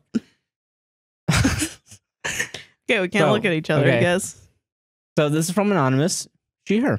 Ooh. Fucking I've been waiting to do that joke. You couldn't even get through it. You were laughing so hard. I was like, damn it, this is going to take so long. Oh my god. This is just the Harmontown bit where it's the Schraub. We have to do something for Schraub's birthday. Okay, all right. Oh god. All right, so this is from Anonymous. She, her. Would I be the asshole if I let my ex's brother build a relationship with my 3 children? My ex and father of my 3 kids haven't seen the kids in 7 months and rarely calls them, doesn't pay any child support, but after having his family over to see the kids for Christmas, ex didn't attend, he called to tell me he doesn't want me talking to his brother at all, as he thinks things would get sexual between us. I assured him I have no interest in doing anything like that with his brother, What? just want the kids to know their family, I just want the kids to know their family. So would I be the asshole if I let them see their uncle even though their father doesn't want them to? Your ex is weird. Yeah, that's like weird. Like, I just think of this as like an uncle situation. Like, now they have an uncle. That's nice. yeah, they have an uncle. Yeah, Why doesn't he want his kids to have an uncle? that's a little weird. Yeah, I feel like that's just cutting off a family member for seeming for a dumb reason of, oh, you're gonna fuck your ex apparently. You're gonna fuck your ex's brother or something. Yeah, that's like a very. Which I would just be like, you fucking asshole. Like, Do you not trust me? Like, do you not like believe in my ability to not be sexual with? I don't know if this is just like an Italian thing, but I would just be like, are you calling me a whore? Like, I don't like. But like, I mean, that's kind of what it is, though, right? Yeah, it's like, you just think I would sleep with anyone? Yeah, just anyone that comes in the house, like, oh yeah, someone's gonna get sexual now. Or like, you're so narcissistic that I would do that to like get to you or something? Like, what the fuck is wrong with you? Yeah, like, God, the whole world doesn't revolve around your insecurity about me seeing other. Unless you're like accusing your brother of being a rapist or something. Right. And like, he's showing up at your house to forcibly have sex with you, and he's like calling you to warn. Like, no, he just wants to be an uncle to your kids. Yeah, and he's just scared that his brother's gonna be more of a dad to his kids than he is. Yeah, but I mean, okay, so like, but that sounds like a goddamn personal problem, I guess. Yeah, this is all just your ex's insecurity because your brother is probably gonna be a better father figure to this woman's kids than the ex is. Yeah, okay, then yeah. So yeah, not the asshole, just fucking no. Just let. And I mean, yeah, I don't know. The only other situation I can think is like if the brother was like, I'm gonna go hit that. I'm gonna go hang around her kids. I'm gonna fucking. And the guy was like, now. I gotta warn you. But I don't think that's what it is because we're not in a goddamn R. Kelly video. We're not in a fucking. We're not in a web of lies. Yeah. You know, we're just everyone. This is not fucking... a TV drama. It's probably just an uncle wants to see his nieces and nephews. God. Yeah, fuck your ex. Fucking. Yeah, your ex is fucking weird. Yeah. There's just some I'm happy you got out of that because sus behavior. Yeah. My brother's such a fucking puss hound, dude. Right. He comes in telling me about all he just always keeps fucking these bitches' exes, you know? I mean, and even if his brother's like a player or something, it doesn't necessarily mean that he wants to go and fuck his brother's ex. Yeah, right? I feel like that takes a special type of person. A special kind of fucked up person. Yeah. Think about doing that. God. Like a Logan Paul or something. I got another long one. You got a long one? I have a long one after this one, so. Okay. I think I do. This is from Mara, which I think is a dope name.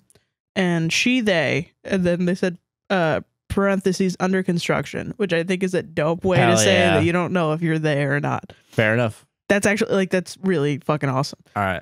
Okay. Am I and will I be the asshole?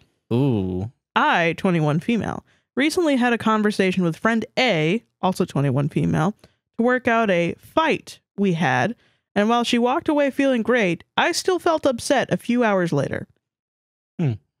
This wasn't a real fight in my mind. It was more of she said something that upset me and I did not respond well. I finished a big project and to celebrate I had a cup of wine, basically grape juice at 5%. Okay. And posted the bottle on my Snapchat. The next morning we had a meeting and in the private Zoom chat she asked if I was okay and figured it was because I ducked down to fix something. So I asked her, yeah, why? She then asked if I was hungover. And that really upset me. It is weird. That's weird to just be like, yeah.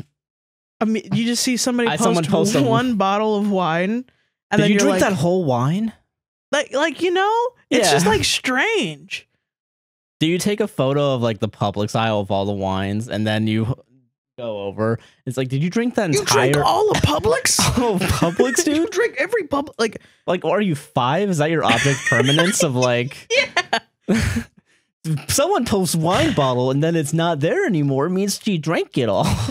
I mean, honestly, though, to me, that does come off as like, so I'm going to read the rest. Okay. Hold on. We'll talk about this later. Okay. So I asked her, yeah, why? She asked if I was hungover, and that really upset me. I'm still not quite sure why it upset me as much as it did, but once the meeting was over, I was near tears, wondering why she would ask that. I sent her a message that started with, dude, please don't ask me if I'm hungover in the Zoom chat, and went on to say how embarrassing it would be if the person in charge saw that and asked if I seemed hungover. She reassured me the chats were private, and sorry, and that she was just trying to look out for me. What? No, that's weird. That's weird. She's just being sus. Yeah, it's really sus. And then also being like, it's not private. What the fuck are you talking about? I think if like this happened to me, I don't know. I think I would be a little bit upset. I don't know if I would be this upset, but also like different people, different strokes. Yeah, exactly. But you like, absolutely can have a boundary about this. No matter what, it's weird. It's just she's just being weird. Yeah, I would be annoyed by that. Like it's just yeah. So yeah. Okay. I didn't respond because it felt like a backhanded apology, like, I'm sorry, but I need time to process my emotions. So when she texted me the next day, I realized I needed help writing out what I would want to say without being a bitch. Because when I'm feeling a lot of feelings, I tend to lose the little social tack I have. It took me a few hours, but I got back to her with the help of friend B, who doesn't know her. Friend A told me she would respect my boundary, but she really wanted to, quote unquote, get this conversation over with. All right. Well, yeah, this is the point where friend A starts going into asshole territory. Yeah. Okay, so we could work on our partner project that was due soon. I stayed polite with her in person, and we got our project done efficiently. But to do that, we had to work in person. As soon as the project was done, I should have left, but I didn't, and she asked to talk about it. I felt like I had to because finals are coming up, and this would just be another thing on both of our plates. I told her how I felt. That was difficult. Good job. Yeah. And honestly, not sure if she was listening because it was clear when she asked that she also had something to say. Her yeahs were in a much higher voice, and head nodding was really frequent. No. So it just seemed like she was doing what she thought would be active listening. I hate these people. The people that do that. Where they're just like, yeah. And like their yeahs interrupt what you're saying. You know? I get that, yeah. Like, and then it's just like, you're just like, yeah, I kind of feel like, and they're like, yeah. No, you don't do that. You actually do active listen. But like, thank you. Fucking people that don't actually care. You can always tell. Yeah, because they just go like, yep. And they look at their watch. Yeah. They just don't give a fuck. Yeah. A much higher voice and head nodding was really frequent. She gave me a more proper apology and then asked if she could say something. Oh, what did she want to say? She said my initial response to her was uncalled for and angry. I was honest with her and told her I was angry at that moment because I was hurt, but I still apologized and explained that was why I didn't respond to her other messages right away. She then asked if we could have more open communication because that's what she needs, and me not answering her, quote unquote, for a whole day left her spiraling because she had no one to talk to about this. I believed her when she said a whole day and felt like shit about that, and that I made her spiral because I was trying to avoid that by not texting back with something blunt. I also felt bad that I did talk to someone else about the situation. I don't think you should. No. I don't think that has anything to do with her. Yeah. I agreed to be more open, but could not promise I would respond well if this happened again. And we moved on to talking about other things in a similar realm, and I made it clear to her that it would take time for me to talk to her like I used to. Something that stuck with me was that she said that she was glad I was so quote-unquote mature for listening to her side of things, and was glad I didn't quote-unquote victimize myself over this. What? That's fucking wild. That's insane to... That's 0 to 100 real fucking... Yeah. Like assuming that it wasn't 0, it was still like around 40. But like fucking like... You know what that means? That means that she does this a lot. Yeah, she's very much like... That means that she's been in these scenarios a lot. Fuck, I'll save what I because there's a lot, but like. I talked to friend B about what happened because I didn't feel as great about it as I would have hoped. She said that A didn't really respect my boundaries, correct? Yeah. If she brought up the conversation when A said she would wait for me to do that. She didn't really respect my boundaries if she brought up the conversation when A said she would wait for me to do that. That's true. That is true. That's true, yeah. I want to talk to A again about this, but I'm not sure how, because she made it clear that if I did, she would see it as me victimizing myself, quote unquote. Maybe it is. No, it's not. And I talked with her like everything was fine when we were in person. I'm wondering if I should talk to a mutual friend about this, someone who knows me and friend A, to see if I'm being unreasonable.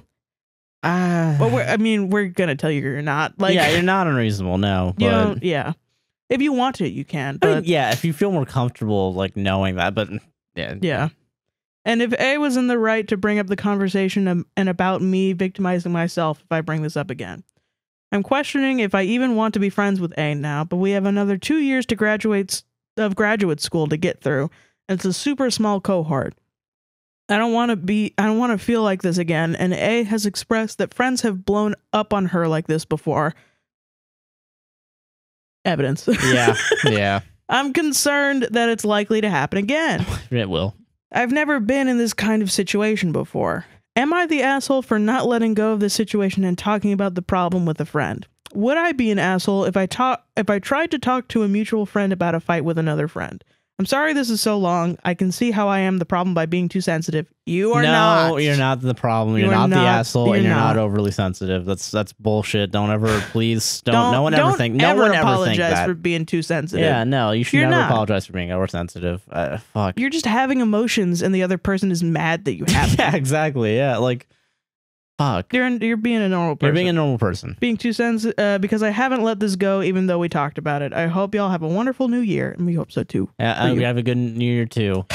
Not the There's asshole. a lot to unpack. I've been thinking about this one ever since I read it. Really? Because this is something that I think when I was like trying to get my feet on the ground, this would happen to me a lot.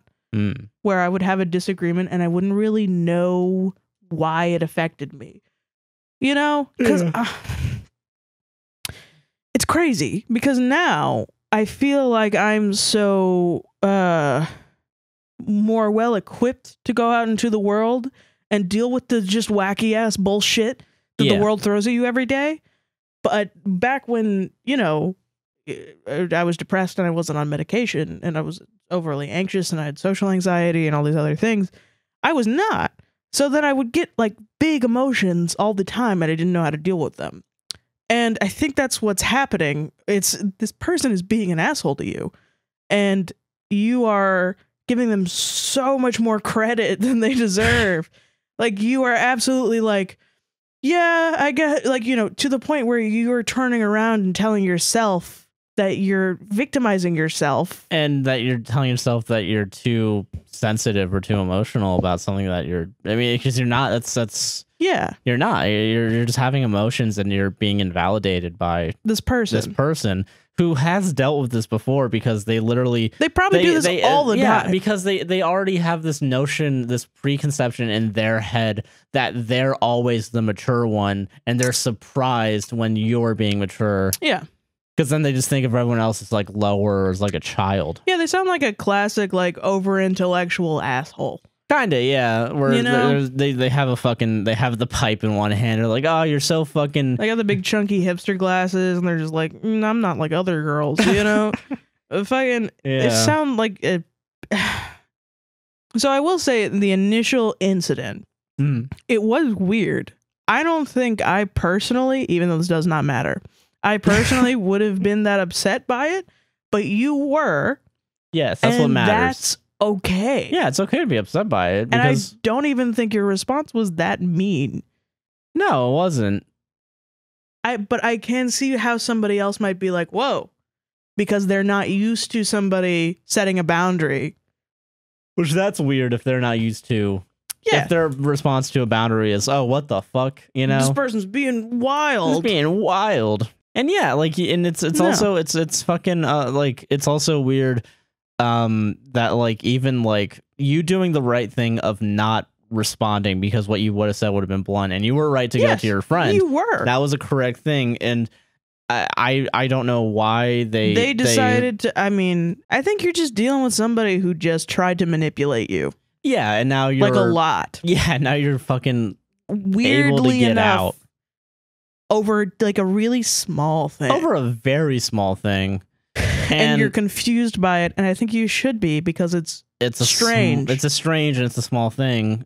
This isn't a typical response to, I don't know, it's just like, I want to go through what happened. Like, okay, yeah, I want to go through let's, exactly what happened. Yeah, let's get the recap. You finished a project, you posted alcohol on your Snapchat. That was your cardinal sin. That's it. You posted alcohol on your Snapchat. The next day, you're in a private Zoom call and you duck down and you come back up and your friend is like, "Are you fucking drunk? Or are you fucking alcoholic? What are you fucking alcoholic? Are you fucking alky?" Drank the whole fucking bottle overnight. And then you reasonably were like, "Hey, please don't do that. Don't do that. We're in graduate school. I'm trying to impress people here." Yeah, and you're also, even if you're in a private quote unquote group call, they can still see everything and probably hear everything that's going on too. Yeah, probably. So yeah, it's still in a public place, you know. Yeah, I would still be worried about that. Yeah, exactly. And you're worried about your image. Yeah, I would be upset too. It's just, if it's something that is like, you don't want out there, you don't want it out there. Exactly. And we talked about, that's you're your allowed boundary. to set that boundary. Yeah. You sent the thing. She texted you. She expected you. She felt entitled to your time so hard that when you didn't respond for hours, that equated to you not responding for a whole day. You're not married. Like, you're not in a relationship. Yeah. She does not. You don't have to text her. That's crazy. No, yeah, that's wild. Just because you're in graduate school together doesn't mean you have to be the best fucking friends. Yeah, you can just fucking text when you can text, you know, and when you feel like it. Like, it doesn't even sound like you guys were that close to begin with, because she would have known not to say that. Yeah, she would have known that there's a boundary there. So, like, yeah. And if she does know there's a boundary there, that's even worse. She, knowingly crossed that boundary. Exactly. So, like, and then. So then, because she didn't want to take accountability for her actions, she brought up the conversation, even after saying she would wait for you to bring up the conversation. Yeah, because she just wanted to get it over and done with on her end, because she's like, I don't fucking, because she just doesn't care then. Yeah. That's what it is. She just doesn't give a shit about what is best for you. She just wants it to be over and done with so she can get back to work. Which, then this is one of those scenarios where somebody has to then accept the consequences of their actions by not thinking through what they're saying. Yeah. If she does actually care about you as a friend and does want to keep you as a friend, and if you decide not to be friends with her, she's going to all of a sudden be like, why? Meh. She should have realized saying, I want to get this conversation over with, is pretty callous. It's pretty fucking rude. It's just rude. Sometimes people are just fucking rude. And it's rude, and it makes you look at your friends in a different way. And then you're like, maybe we shouldn't be friends, or maybe we shouldn't be as close, you know? It doesn't necessarily mean you have to stop working with them. It's like being friends with a coworker, and then they do some fuck shit, and then you're like, all right, well, let's just go back to work. Yeah, and you downgrade them to acquaintances. Yeah, exactly. And the next time they're like, hey, you want to go get some wine and post it on your Snapchat? You're just like, no, actually, I'm going to leave. Yeah. And then you don't tell them where you're going or what you're doing, and you remove them from just Snapchat. Say, yeah, I can't make it. You say, nah, sorry. And you just don't hang out with them or text them or anything. Yeah. And then the message will get across. And you only text them about projects and work. Yeah. And that's the best way to go about it. Because honestly, yeah, fuck them. Fucking. Like, yeah. I mean, I don't think that this is a situation where you never have to be in the same room with them again. No, yeah, of course not. But I mean, that's up to you, of course. That is up to you. But I think you should be able to set whatever boundaries you need to set, and you don't have to. I think you don't have to like completely cut them out if you don't want to. You know, you can definitely, because if it is like a close knit group, you should hopefully still be able to work with everybody in that group. You know, depending on, of course. The point is, you have to do what's easiest for you. Yes. Yeah. And if it's easier that you don't ever hang out with them, or you don't ever, you know, like you talk to your advisor and you're like, hey, I'm having real big problems with this person, and you have to do that whole thing, then you have to do that. If it's easier for you to just like, you know, just kind of detach from them, Then just detach. It's very easy to be like, well, I mean, for some people, it can be hard to just like be professional with somebody and not be friends, you know? And then if they bring up like, why aren't you being friendly with me? Just say like, you can either like give them, to have a heart to heart with them if you feel like it. Give them a little pep talk of like, hey, you were shitty. Or just say like, I don't know what you're talking about. What are you talking about? Who told you that? Your friends? Just stop talking to them. Fucking no. Like, not the asshole though. You're not the asshole. Sometimes people are just weird and will take advantage of your oversensitiveness, and you got to learn when to just view somebody as a child. Yeah. And treat them like a child. And just be like, okay, you're not going to respect me. And then you just kind of detach and just don't expect that from them. Yeah. Because when you're friends with somebody, you expect them to be nice to you. Yeah, but if they're not going to be nice, then it's going to be a betrayal every time if you think that you're friends with them. But if you think they're just like an asshole that you just have to work with, then you expect it. And it's like, okay, whatever. She's just being an asshole again. And then she has to deal with the consequences of being an asshole, which is people think that she's an asshole. Yeah. So, exactly. And then them's the breaks. You're not a bad person for doing that. No, of course not. Yeah, not the asshole. Yeah. Fucking sorry. That's just such a weird situation. Yeah. And it's so small that it's also like, I would feel bad thinking about this for too long. So I totally get it, but no, it's just like you were disrespected and then you weren't given really an apology, and then you were reversed, like it was flipped on you, and then you felt like a victim. Somebody called you a victim. Yeah, you're not the victim though. I mean you technically are the victim. You are the victim because it's not bad to be a victim. Yeah, it's not bad to be a victim, but you're a victim because you're not. They said that you were victimizing yourself. That's fucking crazy. Yeah, and then. I don't know. That's fucking crazy. That's just wild. Yeah. That to me is like they might as well just said that they believed in QAnon or something. It's like you started somewhere so benign. God. You're just like, yeah, fucking, you're not a Joe Biden voter. It's like, what? God. What the fuck? Okay. Let's move on. Right. Sorry. I'm just sitting here with my dick in my hand. I'm sorry. Nah, it's all right. That one hit home for me. That one hit home for I get it. God damn. All right, now strap in. Strap the fuck in, Sarah. This is a story. Okay. There's no advice here. This is just a story. Story. And when I end it, you can't. I'm gonna challenge you right now. I'm gonna challenge both of us. Do not say anything. Do not say anything. Just move on to the next one because I don't think we can. Can I talk while you do it? I don't know if you're gonna be able to because this might be too shocking. Okay. So I have to give the first time we've given out this warning, trigger warning. Sexual assault, incest, self-harm, all the trigger warnings. Oh no. And the story, this is from Anonymous. She, her, they. Okay. Escaping Incest Hell is the title of the story. Beautiful. My first relationship in high school ended up lasting on and off for 7 years. I was pretty young and came from a bad home, so I didn't understand what relationships were like and just stuck with him. I knew I wasn't safe from the beginning, considering he coerced me at 15. Oh, God. But that isn't where our story is going. Oh. Our relationship had issues since the beginning because of a girl he knew online. The first incident was when I was going back home to a different state during Christmas, which was a very hard time because I had just lost my grandmother, and he texted me saying this girl was trying to kill herself if he didn't leave me for her. I knew something wasn't right because he definitely lied about still talking to her. It blows over and I give him the benefit of the doubt.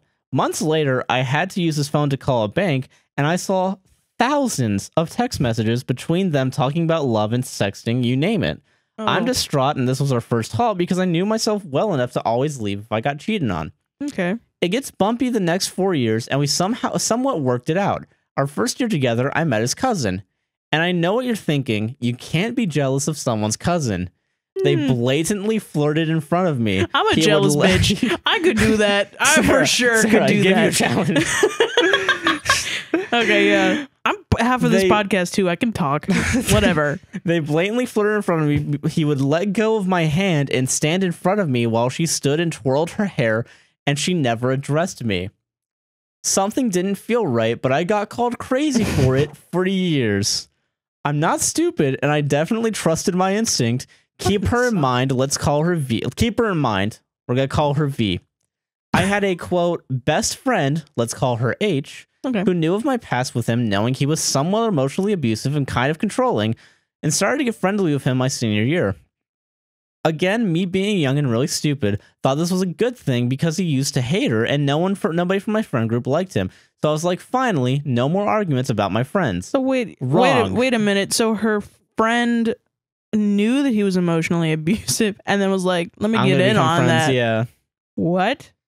Yeah. Okay. So he booed me at graduation, took a picture with her, and left for a party. What the fuck is After happening? graduation, I had to move upstate for the time being, and this is where it falls apart. Okay. I found out while I'm in the hospital on morphine that these two were going behind my back, texting and having an emotional affair. He never admitted to sleeping with her, but I don't know for sure. Probably. I'm just think it, you know? What's the harm? What's the harm? Like, these guys he's gonna be like, oh, slander. Come on, man. You've done so much worse. God. Fuck, I lost my place. Hold on. He sends me a picture, and I swear I saw a hickey, and he refuses to send another picture, saying it's just bad lighting. This guy's stupid. I ended up moving in with him and his parents, and this will be the last 3 years of our lives together. The first year was great. We hung out with friends and partied, smoked, yada yada. Okay. I thought I knew these people. We even moved in with a friend from high school, which is where things got really bad for me. Mentally, I was not doing well and had a suicide attempt because of him. And I ended up in the hospital for an evaluation and put into therapy and meds.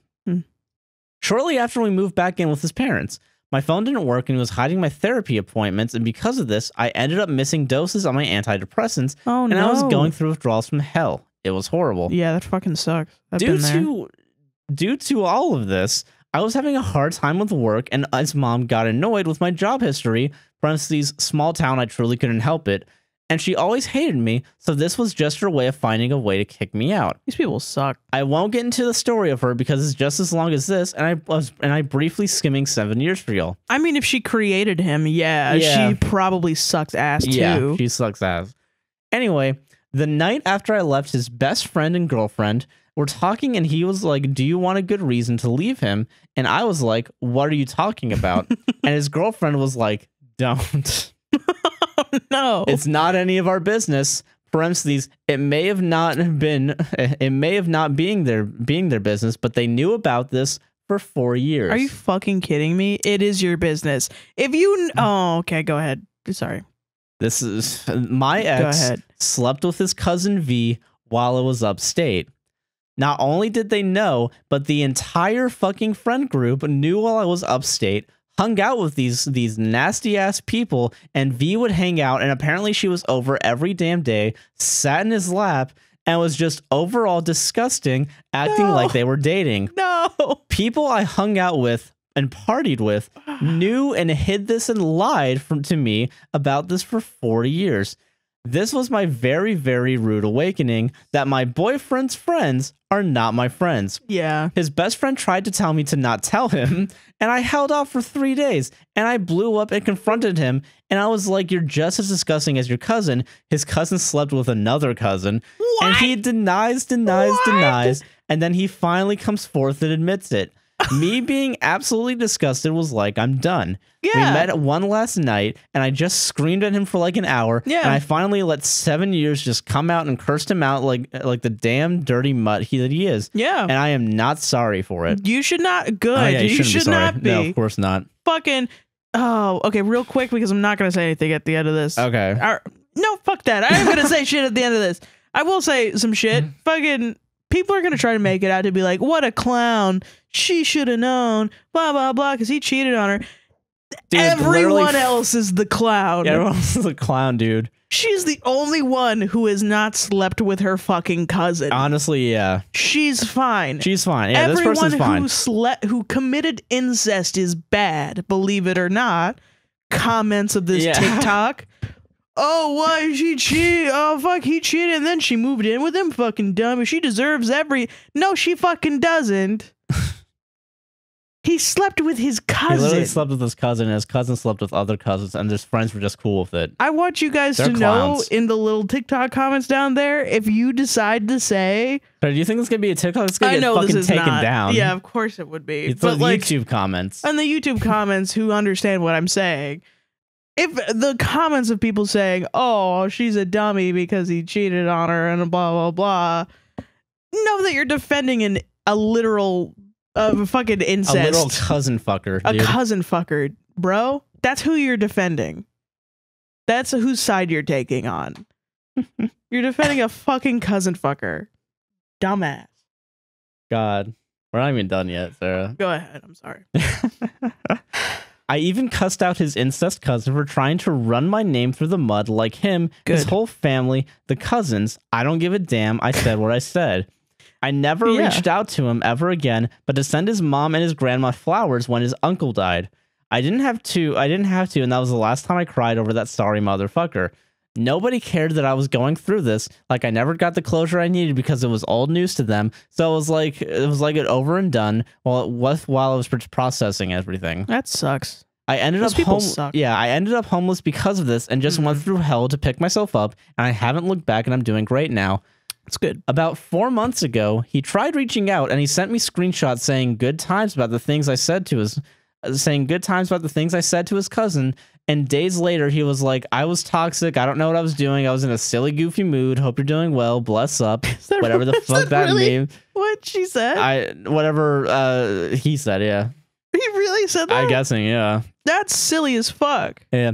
If you ever see this, rotten hell, you dirty motherfucker, and that's how I spent 7 years in incest hell. That's the end of the story. Damn straight. You're always gonna listen. You know what they always say? You build a bridge. You're not the bridge builder. You fuck one cousin. You're a cousin fucker for the rest of your life, and for good fucking reason. You can't just be like, I was in a silly, goofy mood. I cheated on my girlfriend for 4 years with my fucking cousin. Like, I don't even have enough game to go out and find a person that isn't related to me.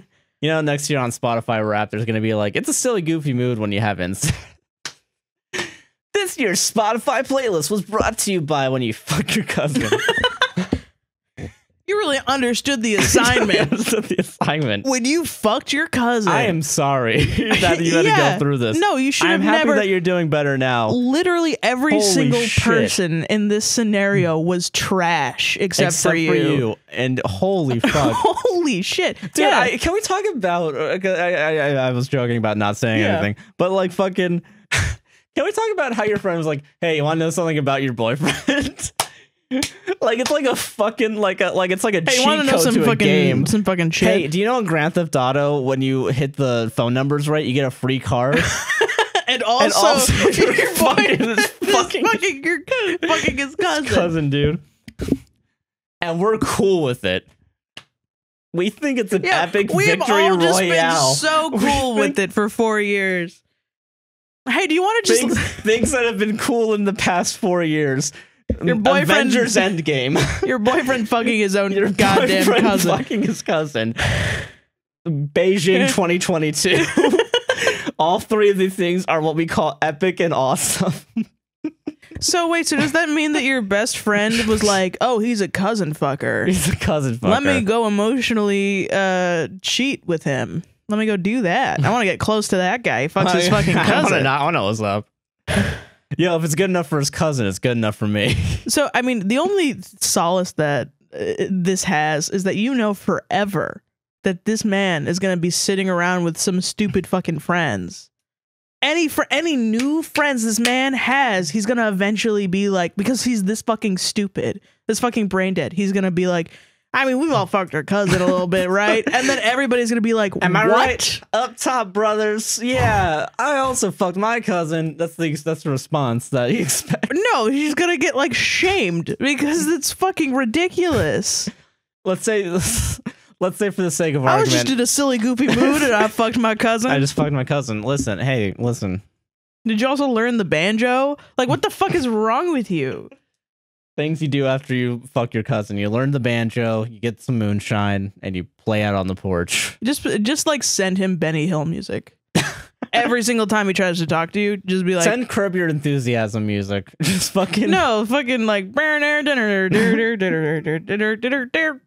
you know, he's like, you're fucking clown, hillbilly dude. cousin fucker, dude.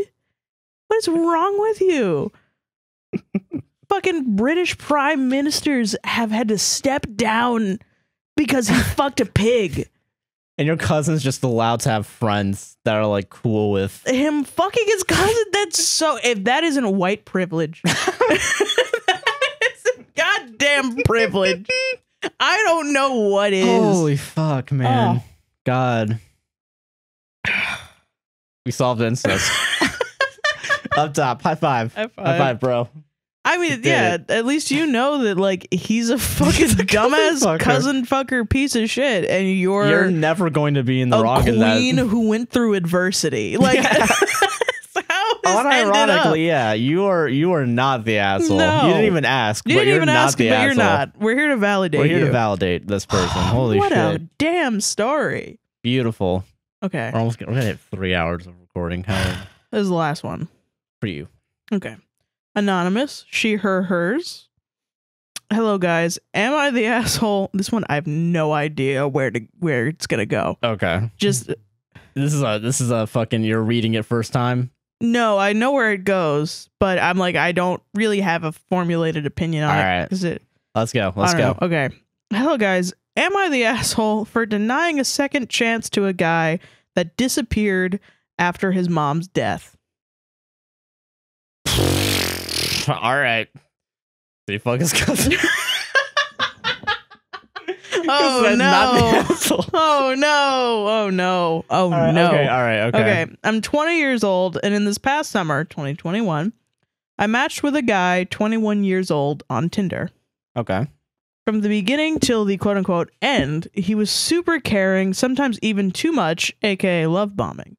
Oh, okay. At the time, he told me that his mom has cancer and that he will be going to a different state to take care of her since she lives with her sister.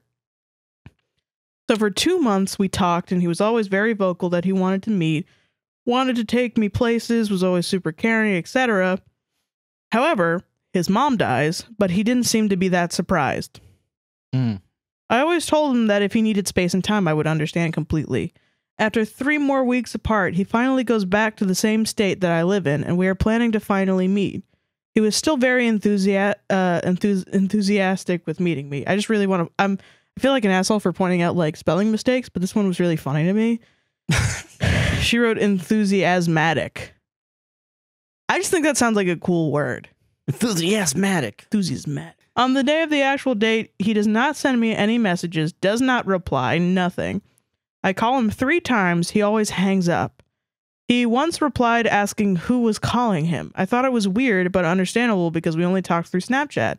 I tell him who I am, he replies with, "Sorry, who?" That's a little weird. He pretended that he didn't know me and never shows up.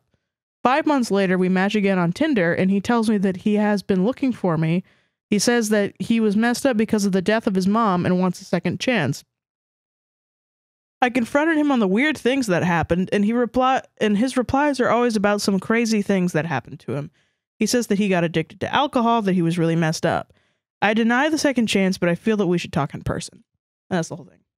Okay. I don't think you're the asshole, but there is, because I mean, you're right to be a little suspicious, because that is a little weird that he was like, who?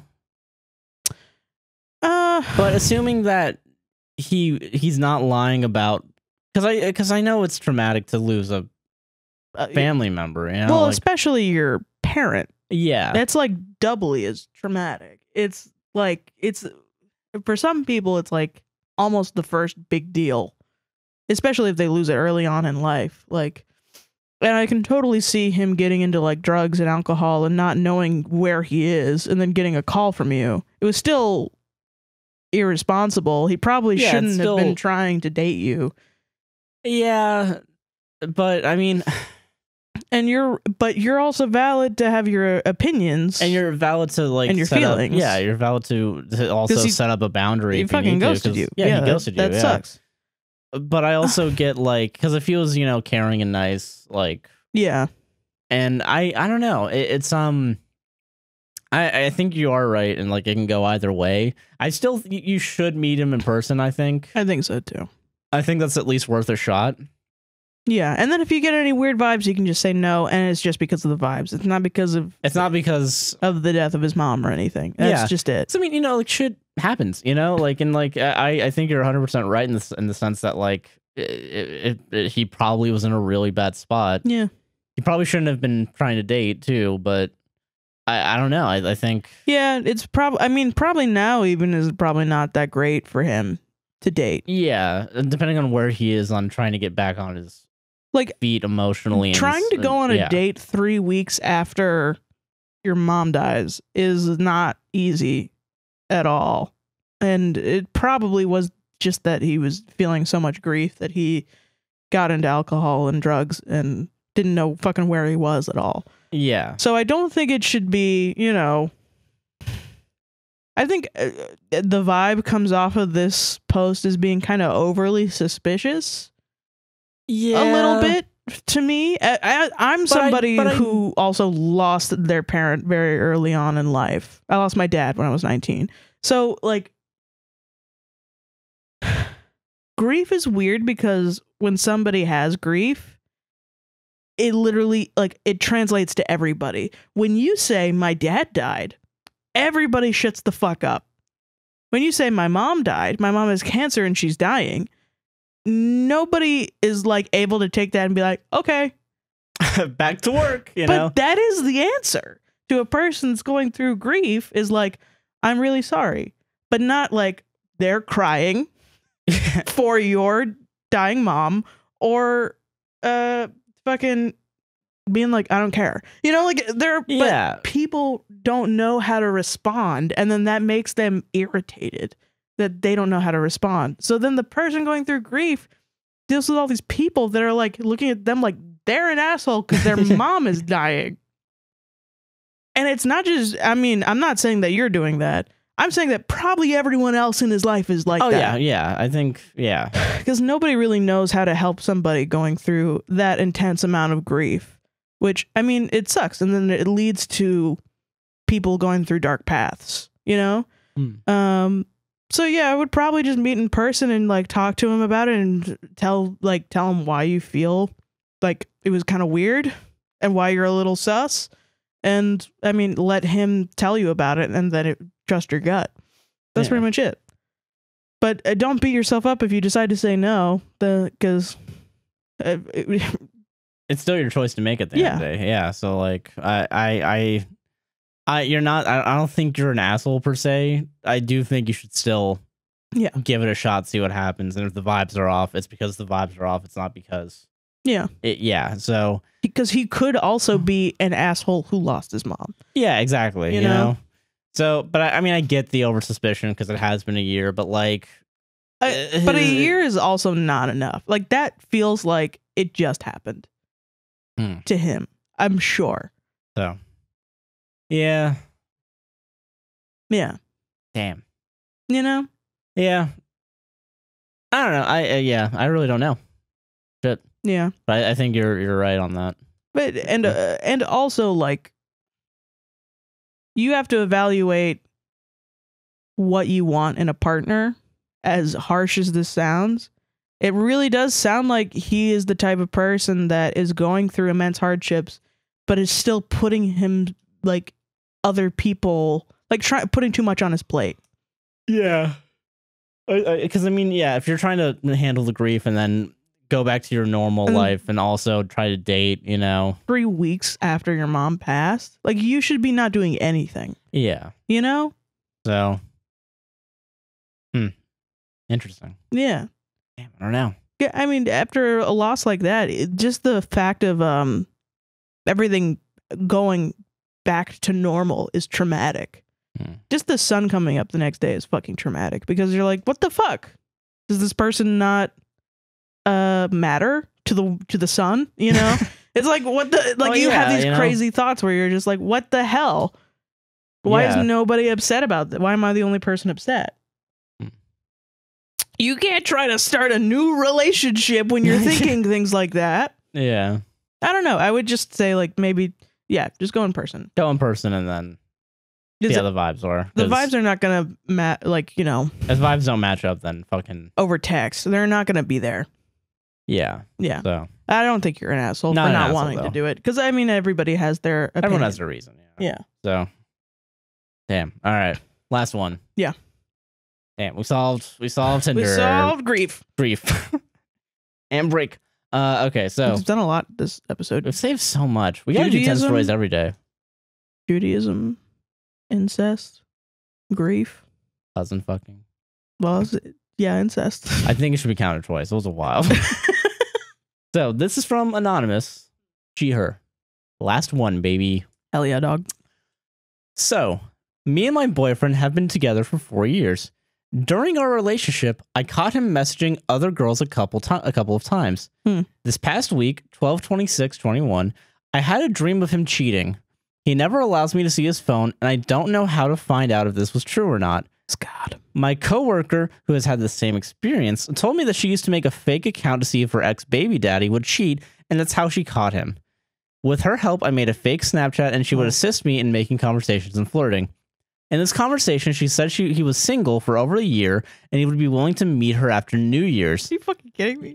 After I confronted him about it, he told me that I, quote, set him up and I got my result, and that he, quote, was suspicious of the account and, quote, didn't think anything of it. Oh, shut your mouth. He's been trying to blame me and saying he, quote, slipped up and had, quote, given in. Am I crazy for making this fake account to catch him? What should I do? You're not crazy because you caught him. Yeah, you would be crazy if you didn't catch him. You would be crazy if, like, you got the response of, like, who are you? Don't contact me. Yeah, don't contact me ever again. But then you'd be valid and, like, fucking...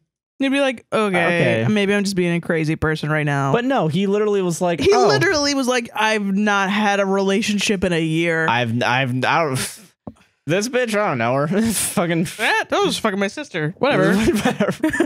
Hey, you can still apparently fuck your sister. Hey, you can still fuck your sister. Whatever. Who cares? It doesn't mean anything to me. Whatever. God.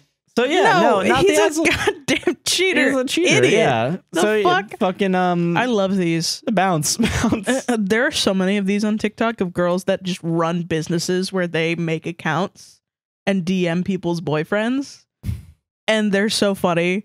Fucking. Because then the dudes will be sus. Yeah. But then they'll just choose. And then they just like, fuck it. And they'll just go for it. Pound on the brakes. Let's go. Let's fucking go. They'll all lie and say that they're single. And it's so crazy to me. Meanwhile, on their Instagram, they still have photos of their partner.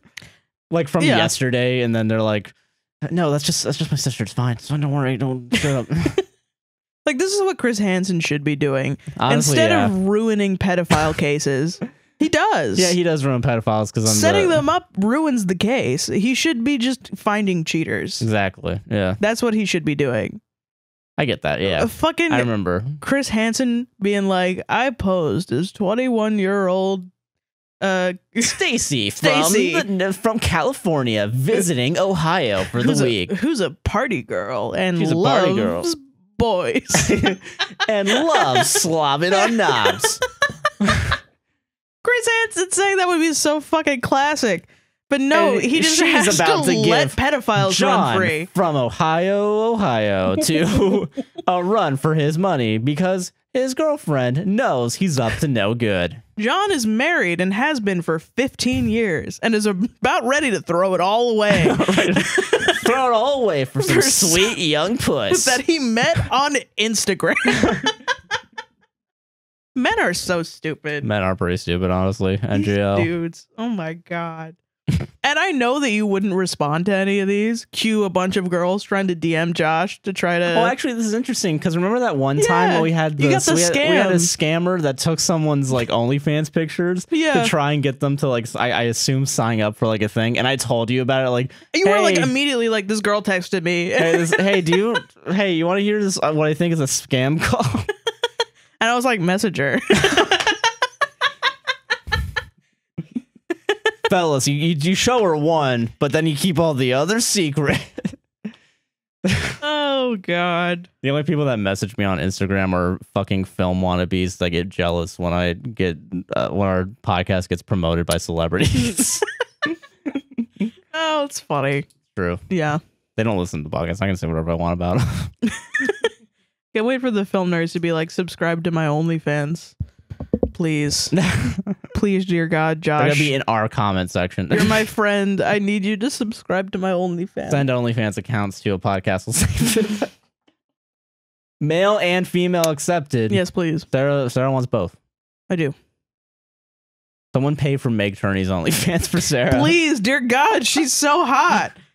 Oh Sarah my God. fucking shows me the... I followed Meg Turney because I used to be a huge SourceFed fan, and then SourceFed dispersed, and I followed all of them, and then like most of the female hosts just started doing OnlyFans, and now I get photos and like unedited photos of their like asshole titties. I've seen Meg Turney's titties so many times. And you're not even paying for it. No. Fuck. I know. She gives away a lot. Damn. And every time I'm like, do you want to see Meg Turney's ass? And then Josh is like, yeah. And then yeah. Damn. So yeah, so that's all the content. That's all the stories we got. Stories we're doing this week. And we ended it on OnlyFans somehow. That we did was it. a wild ride. That was a wild ride. We did a lot. We did a lot. Did we actually give advice to that last person? Your boyfriend cheated. Your boyfriend cheated. Break up. And even if he didn't quote unquote cheat, just break up with him because you don't trust him anymore. Break up with them. Yeah, just get out. Yeah, just be like, now I can't trust you. Fuck that guy. You should have been more trustworthy. And he's like, you set me up. Just be like, all right. No, yeah, you set yourself up, you dick. Okay, listen, if that were the case, if you were like, you set me up, blah, blah, blah, that's not fair. I would be like, okay, yeah, sure. I'm an asshole. Fine. You can think I'm an asshole. We're breaking up. Yeah, exactly. Just bounce. I don't really give a shit because I do not care about you anymore. You know what I mean? Men are silly. Men are silly. Sometimes they'll just get into a silly, goofy mood and fuck their cousin for 4 years. And also, and cheat. Sarah, on this very incestuous episode of a podcast will save this relationship, what do you want to plug? I guess my Twitter. Is that what you think of when you think of incest? Is your Twitter? I guess. Damn. Yeah. Go follow me on Twitter at SQUINTON271. That's SQUINTON271. And on Instagram at SQUINTON27. Oh, shit. No one. Yeah. And that's it. I am Joshua Chinland on Twitter, a guy nicknamed JC on Twitch. Oh, I'm making music now under Fasaya.beats. Josh has been making a lot of music in the new year. I'm making a lot of music, and I'm going to try and release a bunch of shit. I'm trying to make music for like streaming and shit, you know? Yeah, he makes like lo-fi stuff. Yeah. It's pretty cool. Yeah, so yeah, it'll all be in the description. But if you want to follow the podcast on YouTube at APWSTR Productions on YouTube, we are a podcast to save this relationship on all the podcasting platforms and rate it 5 fucking stars. 5 goddamn stars. We're giving you hot, steamy incest content and you're not rating this 5 stars. Okay, yeah, and then fucking if you want to support the podcast, Patreon APWSTR, buy me a coffee APWSTR, Twitter APWSTR to stay in touch. And submit any stories you want to send to us through the Google form. Yes, please. I think that's everything. That's Is there anything else? Oh, Instagram at podcast will save this. Yeah. And definitely stay on. If you go on YouTube, that's where we put community posts and polls to figure out what to do next. Especially if you start making stuff. So subscribe to our YouTube. We are literally 125 away. We have 1,000 Spotify followers, I think. Well, yeah, come on, guys. Some of you guys, come on, YouTube, Spotify people, get the fuck over to YouTube, please. Please and thank you. Yeah. But that is our show, everybody. Yeah. Thank you all for being here. We love you all. We'll see you on the next one. We love you. Bye. Bye.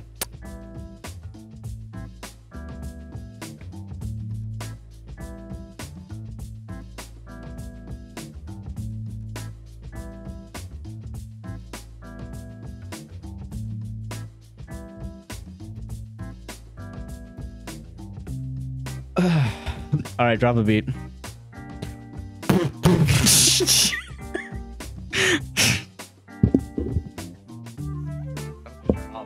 I'm just gonna turn it off. You know, why even try? Why even try?